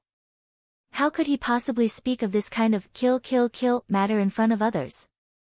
He just wanted to block Yan Yongbua's mouth and stop him from spitting out those murderous words. For this, he desperately squeezed his brain tissue and tried hard to form words. "Mr. Yan, perhaps we can use another method. If we want to circumvent his right to review, the best way is to terminate his membership in the club." "Yes, I know this is impossible, but there is an alternative." "Yes, there is another way." Under pressure, people's potential was indeed limitless. Lawyer Zhu's brain really did jump out with a brand new train of thought. "Yes, we can make him withdraw. We just need to prove that Luo Nan has some kind of direct interest relationship with this auction. Then we just need to hold a hearing and I can shut him up forever." At this time, Lang Ding and the others had already formed a circle, blocking most of the corridor. He wanted to greet him, but Yan Yongbua didn't even bother to look him in the eye. Instead, he was quite interested in Lawyer Zhu's words. Benefits? For example, we can question whether or not Luo Nan had a secret agreement with the Mystic Arts Research Society beforehand. After all, the timing of his entry into the society is too coincidental. We can completely make an issue out of this. Yan Yongbua nodded slightly. "Very good, but how do we prove it?" No, Mr. Yan, I'm just making an analogy." Lawyer Zhu finally regained his confidence in his professional field. His voice became a bit louder. "We can completely adopt a more proactive method.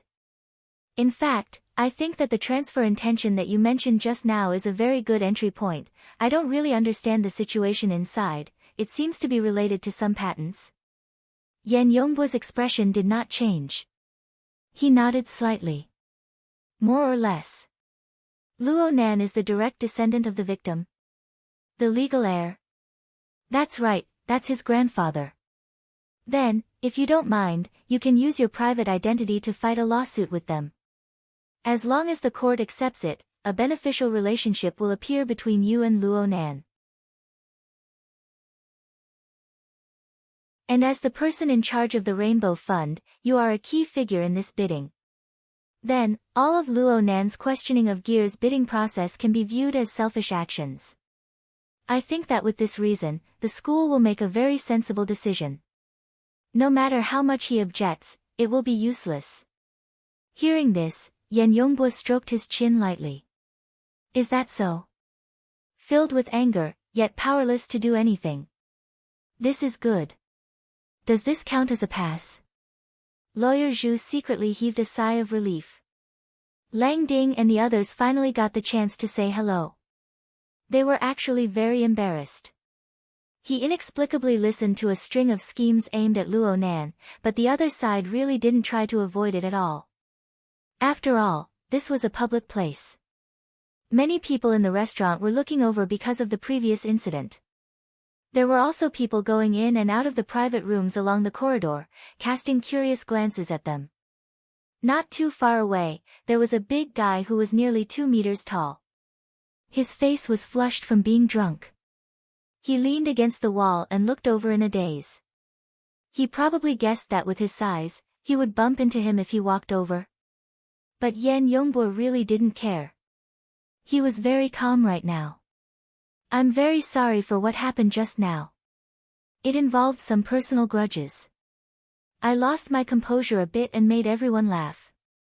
Right now, not even a hint of craziness could be seen from Yan Yongbua's body. But the more he was like this, the more people felt that he was strange and unfathomable. In the end, it was Lang Ding who suggested, let's go inside and talk. We need to drink a few cups in a bit to welcome Teacher Yan. No matter what they thought in their hearts, everyone nodded in agreement. The group of people immediately surrounded Yan Yongbua and entered the private room. The atmosphere seemed to be quite enthusiastic. In comparison, Luo Nan's family, who were still in the lobby, were in a more difficult time. This was because of what had happened before and Luo Shuqing's nearly uncontrollable emotions. Many people raised their eyebrows. The lobby manager also came over to ask if they needed any help. He probably felt that Luo Nan's family was in a weak position in the conflict just now. Luo Shuqing was just about to call the police, but her husband stopped her. She suppressed her uncontrollable emotions with great difficulty. Luo Shuqing felt that she shouldn't say anything right now. She should immediately go home. No, she should go to the hospital. Luo Nan's current state was far too worrying. His head was lowered from beginning to end, not saying a single word. Based on Luo Shuqing's understanding of children, she felt that Luo Nan's entire being was in an extremely gloomy state. His emotions were suppressed, and it seemed that he would explode at any moment. What she was most worried about was, would this sort of stimulation affect Luo Nan's mind? Right when Luo Shuqing was fidgeting restlessly, Luo Nan opened his mouth and said, I'm hungry. Then he picked up his chopsticks and began to eat the food that had been placed on the dining table. This wasn't a very polite action, but it more or less displayed a rational attitude. Luo Shuqing and Mo Haihang glanced at each other. They didn't have any intentions of defying Luo Nan. They ate silently as well. No one was able to taste the food. Even the most ignorant Mo Peng didn't have the mood to play games. He looked at this and looked at that, his fat face wrinkling. The dinner ended hastily, and the family took a car home. Luo Shuqing's emotions, which she had been suppressing in public, completely erupted in the car within the privacy of her own home, despicable and shameless mad dogs. They've been restrained in Quantum Corporation for 5 years, and this father and son are biting anyone they see. This was the first time in Mo Peng's life that he had seen his mother use profanity. He was truly stupefied as he watched. Luo Shuqing wanted to say more, but Mo Haihang spoke in a low voice, he's asleep. Luo Shuqing was slightly stunned. She leaned forward slightly and looked at the front passenger seat. Luo Nan was leaning against the back of the seat, sleeping. She suppressed all the words she had in her stomach. Luo Nan's reaction was abnormal no matter how she looked at it. The husband and wife looked at each other once more. They could see the worry in each other's eyes. Luo Nan could only apologize to his aunt and uncle for their worry. He actually hadn't slept. He just wanted to be quiet for a moment and organize his thoughts. But right now the emotions in his heart were churning. How could he calm down? He had been disturbed time and time again, so he could only shift his consciousness elsewhere. The second-level interface of the drawing software opened up on his retina through the external neuron. The interface here clearly had a subtle corresponding relationship with his mental plane. The turbid river water surged with waves, forming a whirlpool of its own. It was as if the whirlpool was a clear indication of his fluctuating emotions. Thousands of playing cards floated along with the whirlpool, forming a chaotic mess. Only the three believers in the format pyramid remained relatively stable. Luo Nan's gaze cut past Xia Junping and Cat Eyes. It didn't stop there. In the end, it fell upon the Wraith sign on the technician level.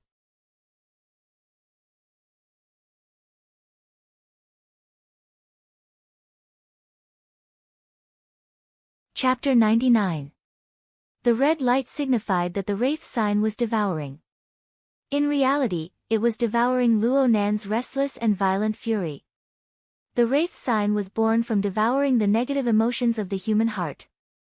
It was restricted by the heavily chained crow here, so it was impossible for it to harm Luo Nan's vital energy.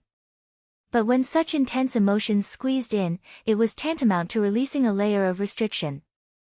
As the red light gradually flourished, the Wraith sign sprayed out thousands of lines. It was similar to Luo Nan's sketches, but it was 10 times faster. In an instant, a complex and malevolent structure was constructed. 6 eyes lined up, each with a different color.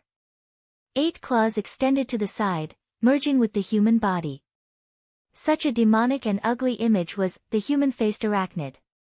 When this image was completed, Luo Nan's restlessness on the mental plane had already reached the point where it was ready to gush out. Within the format pyramid, the human-faced arachnid prepared to pounce, and Luo Nan's mind leaped. In an instant, the world changed. Luo Nan's consciousness suddenly separated from the car. His mental senses broke free from the shackles and expanded to the limit in all directions. Luo Nan's soul left his body at this moment. The SUV carrying his main body drove off into the distance. Only his soul remained here, occupying an empty plane. Luo Nan didn't feel lonely at all. This was because the range of his mental senses instantly increased explosively by 100 times, 1,000 times, the splendidly lit metropolis, the crisscrossing and speeding stream of cars, the entangled and restless living beings. An inconceivable scene was formed in this moment, smashing into Luo Nan's mind. Roar! Luo Nan cast off all his worries, restraints, and burdens. He ignored the inherent logic of the bustling metropolis and the multitude of living beings. He only responded to the most direct and violent emotions in his heart. He faced the sky and roared. The heavily chained crow rattled and trembled on his soul body, swimming endlessly. And at the front of the chain, the malevolent and ugly human-faced arachnid felt Luo Nan's violent emotions. It faced the sky and roared in response. The two forces interweaved together, forming a surging psychic wave that rapidly spread in all directions. The majestic metropolis seemed to be slightly stifled at this moment. Then it returned to its established routine, as if it wasn't affected at all. On the contrary, the hundreds of crows that had already entered their nests flew up in fright. They attracted the attention of the nearby residents and passers-by, bringing a bit of restless emotions. This kind of intelligent bird seemed to have a spiritual sense that was difficult for ordinary people to reach. It felt the impact of the restlessness in the air and found it difficult to stay in its nest. Luo Nan calmed down after venting out his soul howl. At the very least, he could still think logically. In the soul state, without the stimulation of various hormones, the influence of emotions was reduced. He could ignore Yan Yongbu's deep malice, and he could grit his teeth and forget the mockery and humiliation that pierced his bottom line. He could only grab the last bit of valuable information from the turbid currents that blocked his rationality. He saw me as a fetus. When the wilderness laboratory was in turmoil, he was there, and he was still on our side. But at that time, it was only 2 years after Yan Hong's report and shameless plagiarism. The continuous stripping of veins brought Luo Nan a bit closer to the truth of the past. Luo Yuandao's research in the wilderness could be divided into 3 stages. After the Third World War until the mid-60s, he traveled all over the world without a fixed residence. Then came the most stable scientific research period, which lasted until the end of the 1970s. In the past 15 years, it was also the most fruitful period. Starting from the year 79, his grandfather had mental problems, and the laboratory was in turmoil. Bo Qingwen died, and the entire research work came to a halt. The entire family returned to the city. Based on Yan Yongbo's approximate age, it was very likely that he joined at the end of the scientific research period or before the period of turmoil. This was a very delicate point. He should have been preparing back then. Then Yan Yongbo must be someone in the know. Perhaps he was a participant. He must be. Yan Heng's whereabouts were unknown, but his son had come out. Could his father be far away? Luo Nan's soul was submerged in the lights of the city, but there was an indescribable throbbing emotion in his heart that gradually became clear. So I still have a chance for revenge? The aerial struggle for honor was destined to be a dull and tedious path. But Luo Nan had no other choice before tonight. But now the situation was different. Luo Nan suddenly laughed in spite of himself. This was a pure joy of the mind, but it also had a subtle connection with his main body. Though his main body had gone far away with the SUV, and the distance was already over 10 kilometers, there was always a thread of spiritual response that remained. As long as this response continued, he would not reach his limits. He would even be able to realize some small interactions. This information did not come out of thin air. Luo Nan looked at the human-faced arachnid that was controlled by the chains. This vicious and ugly Darksider life form maintained its usual obedience, but there was an unending stream of energy that carried some information that was transmitted over. This information was combined with Luo Nan's own experiences, allowing Luo Nan to come to a new conclusion. Luo Nan gradually understood in his mind that it was originally impossible for him to achieve the out-of-body state at his current level. Forcefully doing it would probably result in his soul flying away and scattering. He was only able to maintain it due to the assistance of the human-faced arachnid and the blood transfusion. But in the end, it was the heavily chained crow of the self-format that subdued this Darksider life form. Only then was he able to realize this marvelous arrangement. This form was just like in the legends. They used the power of evil to summon and enslave demons and ghosts. This caused Luo Nan to have an epiphany in his mind. The self-format manifested itself as control. It was very stupid to use one's own strength to fight. The most correct choice was to unearth the abilities and power of the human-faced arachnid, a summoned creature. Unfortunately, he only had one summoned creature right now. It was the human-faced arachnid avatar formed from the Wraith sign. Its abilities were powerful, but it was hard to display it in the open. But right now, he could only make do with it. Luo Nan's mind stabilized. His soul body floated down onto the back of the human-faced arachnid. The lich beneath him leaped up noiselessly. It locked onto a direction and directly leaped into the void. A distance of over 100 meters was traversed in a single flash. This was much more powerful than when he was on the warship. Luo Nan's mind was a bit at ease. He was just about to use his heart to experience this feeling.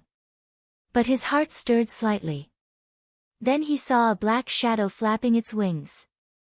It swept past at a low altitude and let out a coarse caw from its mouth. It was a crow. It had a very large head. And when it reached a certain position behind him, it no longer moved forward. Instead, it flew in circles, feeling a bit lost. Ink? Luo Nan's mental senses covered over and he finally confirmed. Wasn't this the pet crow he used to practice hypnosis? Luo Nan carefully sized up the surrounding area. Sure enough, it was a bit familiar. It turned out that their family had passed through the River Wu district on their way back to the city. And this place wasn't too far from Blue Bay Community.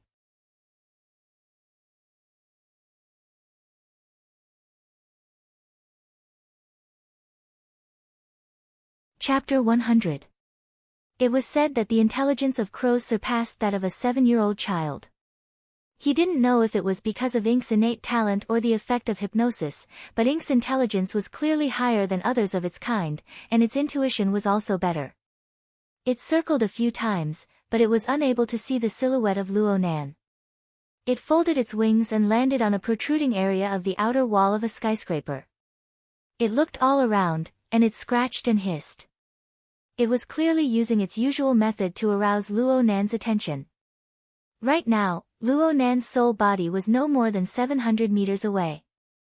His heart stirred slightly when he saw Ink act like this. The heavily chained crow clattered as psychic waves converged and shot toward Ink. This was originally just Luo Nan's attempt, but Ink clearly quivered in his senses. The feathers on its body stood up, and it immediately turned its head. It was impossible to see anything in the dark night, but after a moment of hesitation, it still flapped its wings and flew toward the location of Luo Nan's soul body. It began to fly and glide around after arriving in this area. It seemed as if it could really sense Luo Nan's existence. Good boy. Luo Nan felt a bit gratified. He tried using this brand new method to communicate with Ink. The results were indeed much better than simple hypnosis. The feedback he received from Ink was even more direct and clear. There was a great feeling of telepathy. The human-faced arachnid's 6 heterochromatic eyes adjusted their angles. It seemed to be paying attention to this new comrade.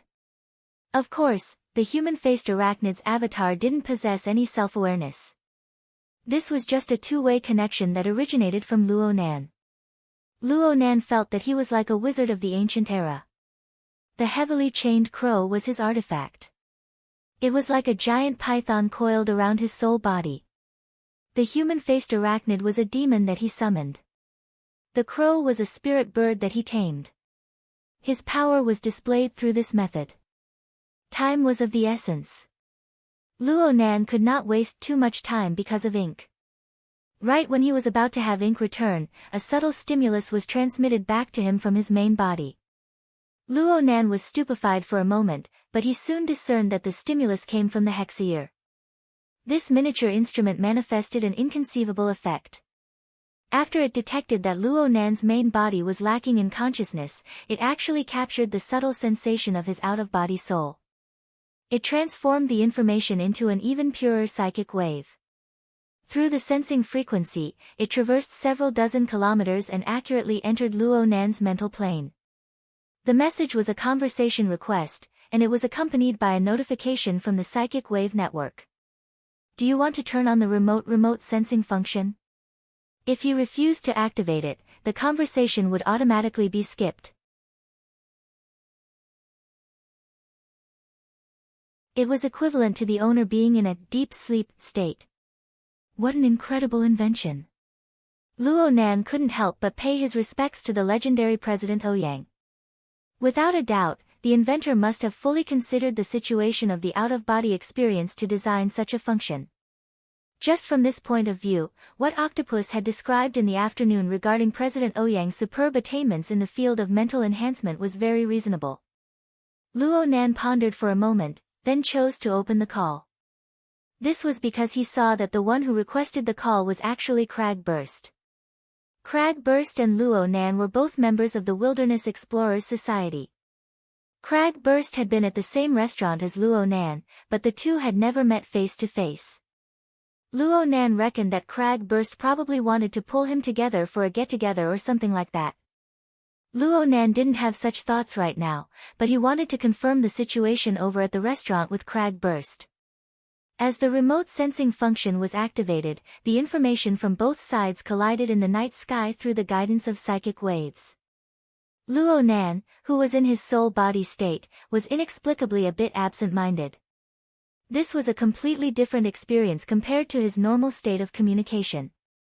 Crag Burst's thick voice rang out in the instant Luo Nan's mind wandered. It looked like he was someone who habitually used the hexaear as a phone. Mr. Luo, you left? Luo Nan was baffled as to why Crag Burst was so sure. Could it be that Crag Burst ran to the hall to find him? He paused for a moment before replying with a lie that wasn't a lie. Yeah, I'm with my family. Crag Burst let out a laugh. You really left just like that? You're so boring. You're not even going to get your face back. It's a shame that I drank less alcohol to come find you. Luo Nan was speechless for a time. Sure enough, good things don't go out, but bad things travel 1,000 miles. If things continued at this pace, his embarrassing appearance in the restaurant would soon spread throughout the society. Crag Burst was a wonderful person. His thinking was very straightforward. He probably felt that Luo Nan had lost face and wanted to get it back. It looked like he was very happy to participate. Unfortunately, Luo Nan's current state made it hard for him to directly borrow Crag Burst's strength. Wait a minute. Luo Nan stared at Ink, who was leisurely circling in the air. A thought suddenly appeared in his mind, is your party over? I'm not drinking anymore. Of course we're disbanding. Huh? What do you want? Crag Burst clearly wanted the world to be in chaos. In the past, Luo Nan would have had a headache dealing with this sort of person. But right now, this was exactly what he wanted. I still need some time before I can get there. Have they left yet? It seems they're progressing quite quickly.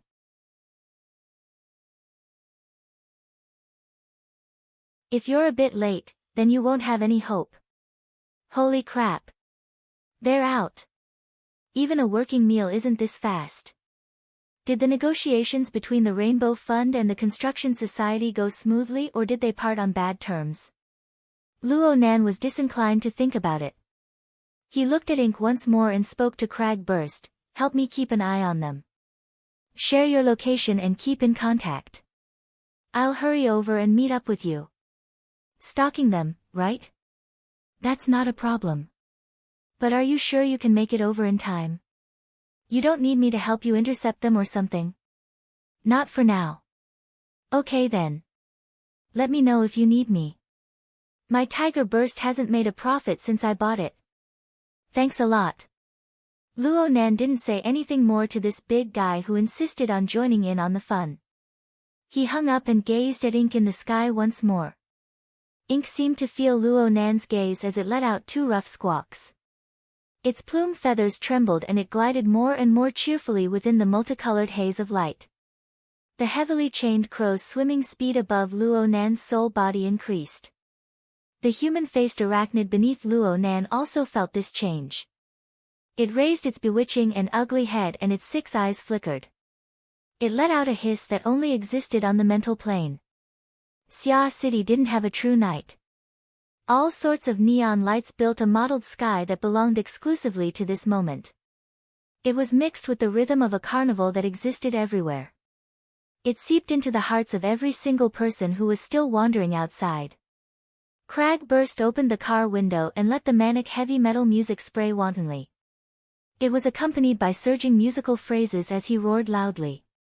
He completely ignored the gazes cast by the stream of cars outside. Smash your chest open and embrace the gentleness of blood. Oh oh oh oh. Probably no one would think that this fellow was doing stalking work. Crag Burst didn't have this sort of self-awareness. From his perspective, as long as he ensured that the target car in front of him didn't leave his field of vision, then everything would be fine. Tear my throat apart. Kiss. Holy crap. A crow that could be described as brave and fierce flitted across the hood of his car. It scraped the front window and leaped over the roof of his car. It was admittedly thrilling and exciting, but it completely disrupted the rhythm of his music. For this reason, he extended his hand out the window and pointed his middle finger to the sky. Hurry up and smash your head to death. Experience my wrath. Oh oh oh oh. At this time, the Hexier transmitted a message. It was Luo Nan, keep up the speed. I'm coming.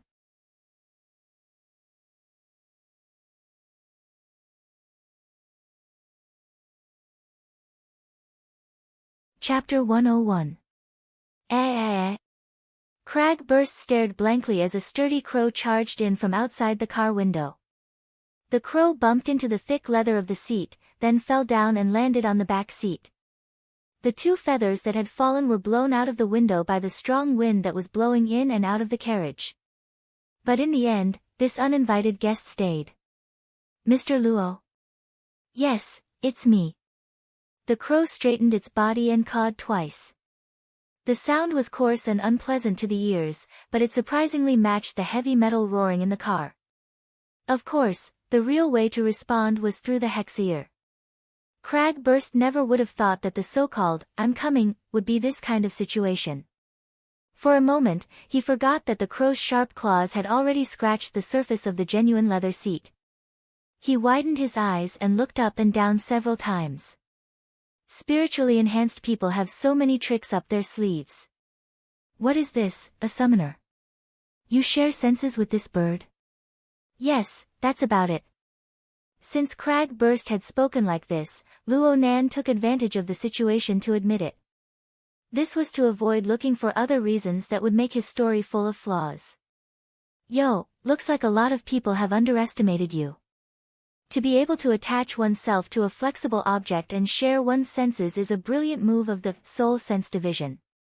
Without the corresponding talent, even an awakened would find it hard to do it beautifully, it's just too wretched. Cragburst curled his lips. He was a muscle-oriented person, so he wasn't too fond of cloning and incarnation techniques. However, the other party hadn't awakened yet, and he was a toothpick guy who was seriously biased towards other subjects. It was already quite good that he could use such a method. In particular, his attitude of seeking revenge for the smallest grievance and never letting a grudge rest overnight was even more praiseworthy. At this moment, Ink jumped twice on the leather seat and spread its wings to fly again. The Tiger Burst was a military-modified off-road vehicle. The interior of the vehicle was extremely spacious. Otherwise, it wouldn't have been able to fit a big fellow like Cragburst. However, it was still a little difficult for Ink, which had a body length of nearly 70 centimeters and a wingspan of nearly 1 meter, to flap its wings. After flapping twice, it couldn't exert any strength. Cragburst laughed out loud as he watched. He directly extended his hand, grabbed Ink, and placed it on the control panel. Here, the view is the best. Did you see that? There are 2 cars in front, the blue MPV. Ink's sharp toes gripped the edge of the dashboard, and it stood very steadily. Its black eyes stared at the target car in front of it with great concentration. What do you think? Do you want to do it? Cragburst had always wanted to play big. No. I don't need it for now. Luo Nan responded simply. Cragburst was a bit disappointed. It wasn't a good time to roar his songs right now. On the contrary, he was bored, so he casually chatted, I originally thought you were going to ask Vice Chairman He for help. You even wanted to pull Zhou Hu along when you left. You actually didn't contact him. Why Sister He? Luo Nan was a bit speechless. Could it be that he gave people the feeling that he was the type to go find his parents after getting beaten up? Well, He Yueyin wasn't his parent either. On the contrary, this woman, who came from the military, had a typical businesslike personality. Using her own personal matters to ask for help would only make people look down on her. This is my personal matter, I shouldn't let others handle it. Brother Cragburst, many thanks for helping to keep watch for so long. Leave the rest to me. What? You're going to kick me just like that? Cragburst wasn't happy. It looks like you're not going to make a move tonight. Yeah. It involves a complicated case from over 10 years ago. I want to understand it in depth. It's mainly to investigate. Cragburst still didn't give up, are you sure? You're a bird, and it took a lot of effort to fly over here. Can you keep up? The flying speed of a bald crow was considered normal among birds. Even though Ink had been nurtured by Luo Nan and its body had grown, its speed was only around 70 kilometers per hour. It really wasn't possible to keep up with Ink in a situation where the traffic was smooth and there wasn't any congestion. The problem was that Luo Nan never expected Ink to be able to do it. He had Ink come over and appear in front of Cragburst just to find a reason to cover up. True reconnaissance still needed to rely on something else. Luo Nan's soul body was floating in the air above the traffic layer while he was chatting with Cragburst. He avoided close contact with an awakened-like crag burst and advanced in sync with the flow of traffic. The range of his senses exceeded 500 meters. The target's blue van was already covered within. 2 rounds of penetrating scanning had already been carried out. However, this low-key blue van's outer shell material seemed to be quite extraordinary. A certain amount of interference would appear every time the vehicle was scanned. It made it very hard to determine the number of people inside and the location. Luo Nan's heart grew vigilant after 2 unsuccessful attempts. Everything went quite smoothly before, but it seemed that his reconnaissance was a bit too direct. And at this moment, the alarm device within the van was triggered. There was no sound, but a glaring red light shone. The dark-skinned bodyguard in the driver's seat had a penetrating gaze. His gaze swept outside the window. Darksider life form. Yan Yongbua, who had been resting with his eyes closed, slowly opened his eyes. But the alarm lights suddenly extinguished at this time.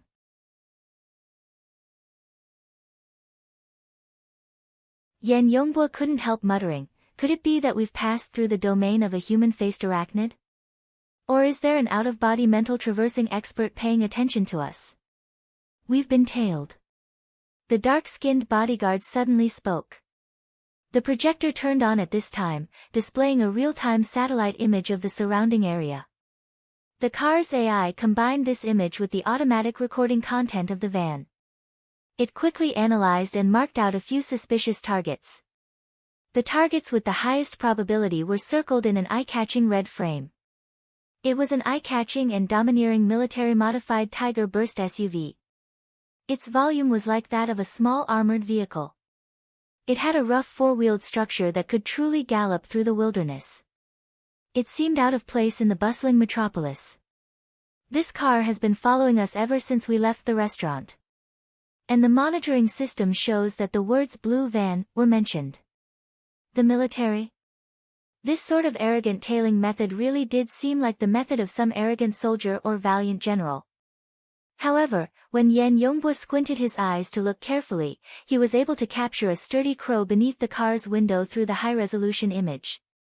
Clearly, this wasn't some sort of decoration. Interesting. Investigate the details. Oh, hold on. We're in the Riverwu district right now. Yes. Then let's use a different method. Yan Yongbua slowly rubbed his fingers. Then he pulled outward slightly. Inexplicably, a fine soft needle was pulled out from the skin and flesh of his fingertip. The scene was bizarre beyond compare. The soft needle was as thick as a strand of hair.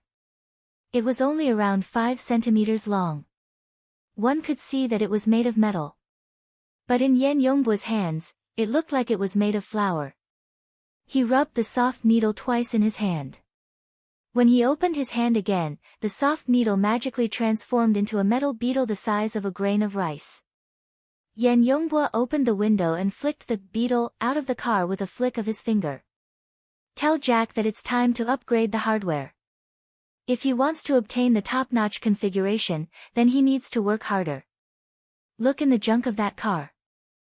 You're tuning in to the Blissful Bookshelf YouTube channel. We're so grateful for your support, and don't forget to subscribe to join us on this incredible journey through captivating stories.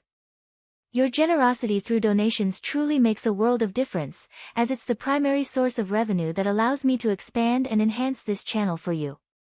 Thank you from the bottom of my heart for being a part of this adventure.